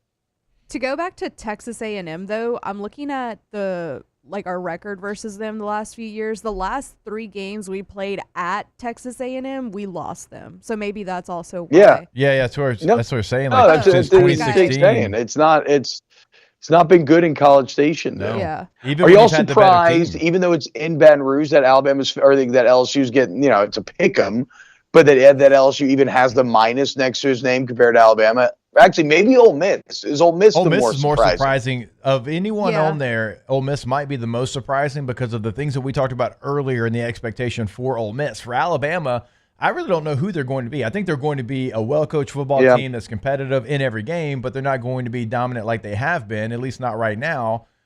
But for Ole Miss, they're supposed to be the better team. Of the 3, they're going to be the highest in the preseason rankings of LSU, Alabama, Ole Miss. I just think about matchups, and this is probably why you're a bigger favorite against Ole Miss than Alabama. But, like, Alabama, I do believe, is going to be built through that O-line and running the ball, which would seem perfectly suited to taking advantage of LSU's greatest weakness, whereas Ole Miss's greatest weakness is probably that offensive line. Yeah. It's what failed them at times last year, and if they are going to fall short of their goals this year, I think that will likely be the reason why. I was trying to think what the number was, T, and I don't even remember if it was on OTB or off campus. We were trying to lay out Ole Miss's starters and kind of looking at their depth chart, and gosh, I think it was double-digit guys that are coming from somewhere else that are going to be starters for Ole Miss. I mean, they returned a lot, which I think is the big reason why I'm so high on Ole Miss. But let's see, they've got 1, 2, 3, 4, 5, 6, 7, 8, 9, 10. 10 starters of the 22 are coming from somewhere new within this season. Yeah. Not even to mention like a Jackson Dart who came from somewhere else, but he's been there now for a couple of years. And so it's a question. I mean, 10 new guys, even though I think they're really good players. I guess it was this show because I don't know. Who cares? I gave the old Omar Spates take, right? I was like, he was really good at Oregon State. I don't care what anybody tells me. Against USC, Caleb Williams, that offense, he stood out as much as anybody. He was all Pac-12 first team. He gets to LSU, and because it's a different situation, a new conference, it didn't look like he was related to that guy. Right now, started calling him Slowmar. Yeah, a lot of people did. So disrespectful. I mean, and some of that's with coaching, but you don't know how a transfer is going to come into a new spot and how he's going to react. He's not going to be the same guy that he was at his old school. Now, he can elevate his game, but he also cannot live up to it. So a couple seconds here. Which of these bets would you place? If I'm putting the most money on these, probably going at Florida. I'm just going Arkansas -8, dude. Well, I think Arkansas is going to be god awful. I go at Florida -5.5. You've owned them. It hasn't been close. A series in which Florida used to own, you've completely taken that over for the last 20 plus years now. So I think at that point, Florida is already going to have a couple of losses, and it's in that tough 5-game stretch to end the season. So I think Florida minus 5.5, even though it's on the road. Arkansas minus 8. If I'm having to pick a home one, no, you can actually pick. No, whatever you can pick want. whatever. There's no rules here. Well, away, I'm going to agree with Jake. The minus 5.5. Like Graham Mertz was good last year. He was efficient, but he left a lot to be desired. How much better are they going to be this year? They lose Ricky Pearsall. I mean, he was by far their best weapon. Well. Yeah, Etienne as well. If I had to go at home one though, maybe minus 5 at Oklahoma against Oklahoma at home. I'm not quite sure what they're going to be. I think they're going to be a 7 to 8 win football team this year. You lose so much on the offensive side. We're still not sure about Brent Venables. So on the road, Florida at home versus Oklahoma. I was going to go Oklahoma minus 5. I have no idea who Oklahoma is going to be. That's what I'm saying. I don't know how much confidence I have in Brent Venables right now, and I just wanted to do a home one as well. That's fair. All right, we got to get to Ask the Bench. Hey, we're doing Coleman. All right, Ask the Bench brought to you by Cola Cruise Light, Busy Heart Seltzer, Blue Moon, Light Sky, Citrus Sweet. When we come back to wrap up today's OTB. Off the Bench with Hester and T-Bob.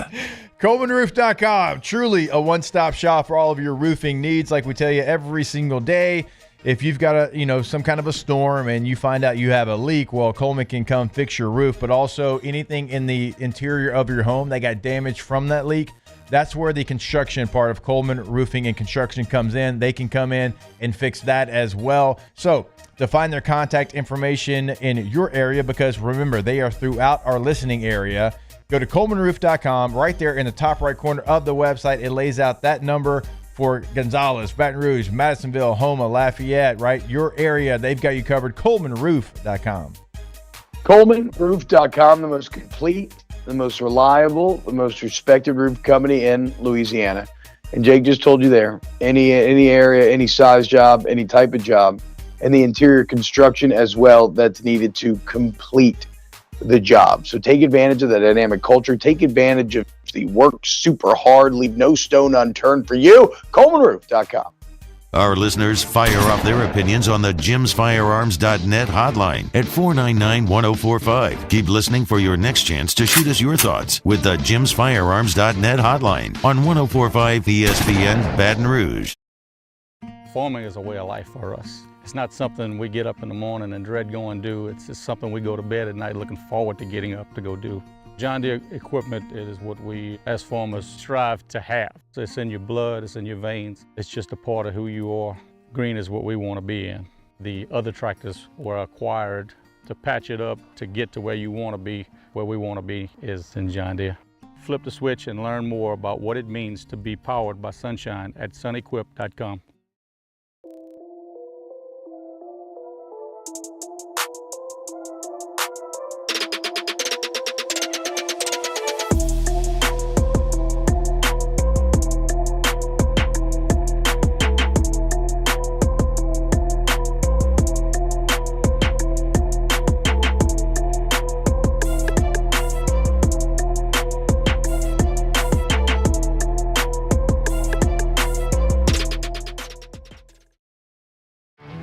There it is, the extra mile, on the border of expected and extraordinary, for those willing to go further, like vans customized for work or play, with safety and tech to keep you connected, supported by a 5-star sales, service, and finance team, and backed by the 1-star you know.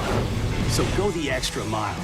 It's never crowded, because so few have what it takes to go there. Mercedes-Benz Vans. When it comes to ending cancer, we push forward, always working together for you. That's why our cancer experts at Ochsner have clinically integrated with MD Anderson Cancer Center. This means advanced cancer care, including access to life-saving clinical trials and integrating care to treat the whole you. Introducing Ochsner MD Anderson Cancer Center. Long live you. Hey, it's Matt Moscona. For years, you've heard me tell you about Insurance Network of Louisiana, helping you find better coverage for less money. But it's not just for your home and auto. They also offer commercial property. So retail stores, professional offices like doctors, dentists, attorneys, clothing boutiques. Insurance Network of Louisiana can find you better coverage for less money. They service the entire state of Louisiana, and they're local. So call today at 293-0450 or lainsurance.net. Yo, Jake here from my friends over at Community Steel Company located in Gonzales, Louisiana. The local place you can turn to for all of your metal building needs. Notice I said local, not Houston, not Dallas, not Atlanta, but right here in Gonzales. Visit them at their brand new state-of-the-art website at communitysteelco.com or pick up the phone and give them a call today to answer all of your questions. Join me for a Tuesday edition of the Hunt Palmer Show presented by Pluckers. Glenn West talking Tigers, Sharif Ishak talking Saints. Hunt Palmer Show 1 to 3 weekdays, 104.5 ESPN, Baton Rouge. No sleep till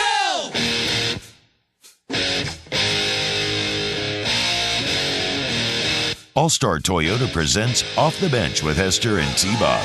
ESPN Baton Rouge, New Orleans, Alexandria, and 1130 The Tiger.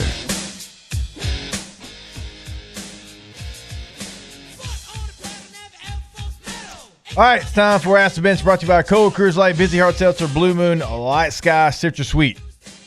Ask the Bench, does T-Bob have any events planned in Chicago for the rest of the week? Shout out to my guy Ryan Terrio. Just got the email. Terrio was really trying to hook it up with pregame field passes. Unfortunately, my schedule, I'm not going to be able to make it till like first pitch, but Terrio hooked me up with tickets, man. Heck yeah. It's awesome. Oh, he found your number. Go to Wrigley tonight. So Yeah. tickets or just ticket? Aren't you going solo dolo? Yeah, ticket. Yes. Okay. I will be going solo. I could not.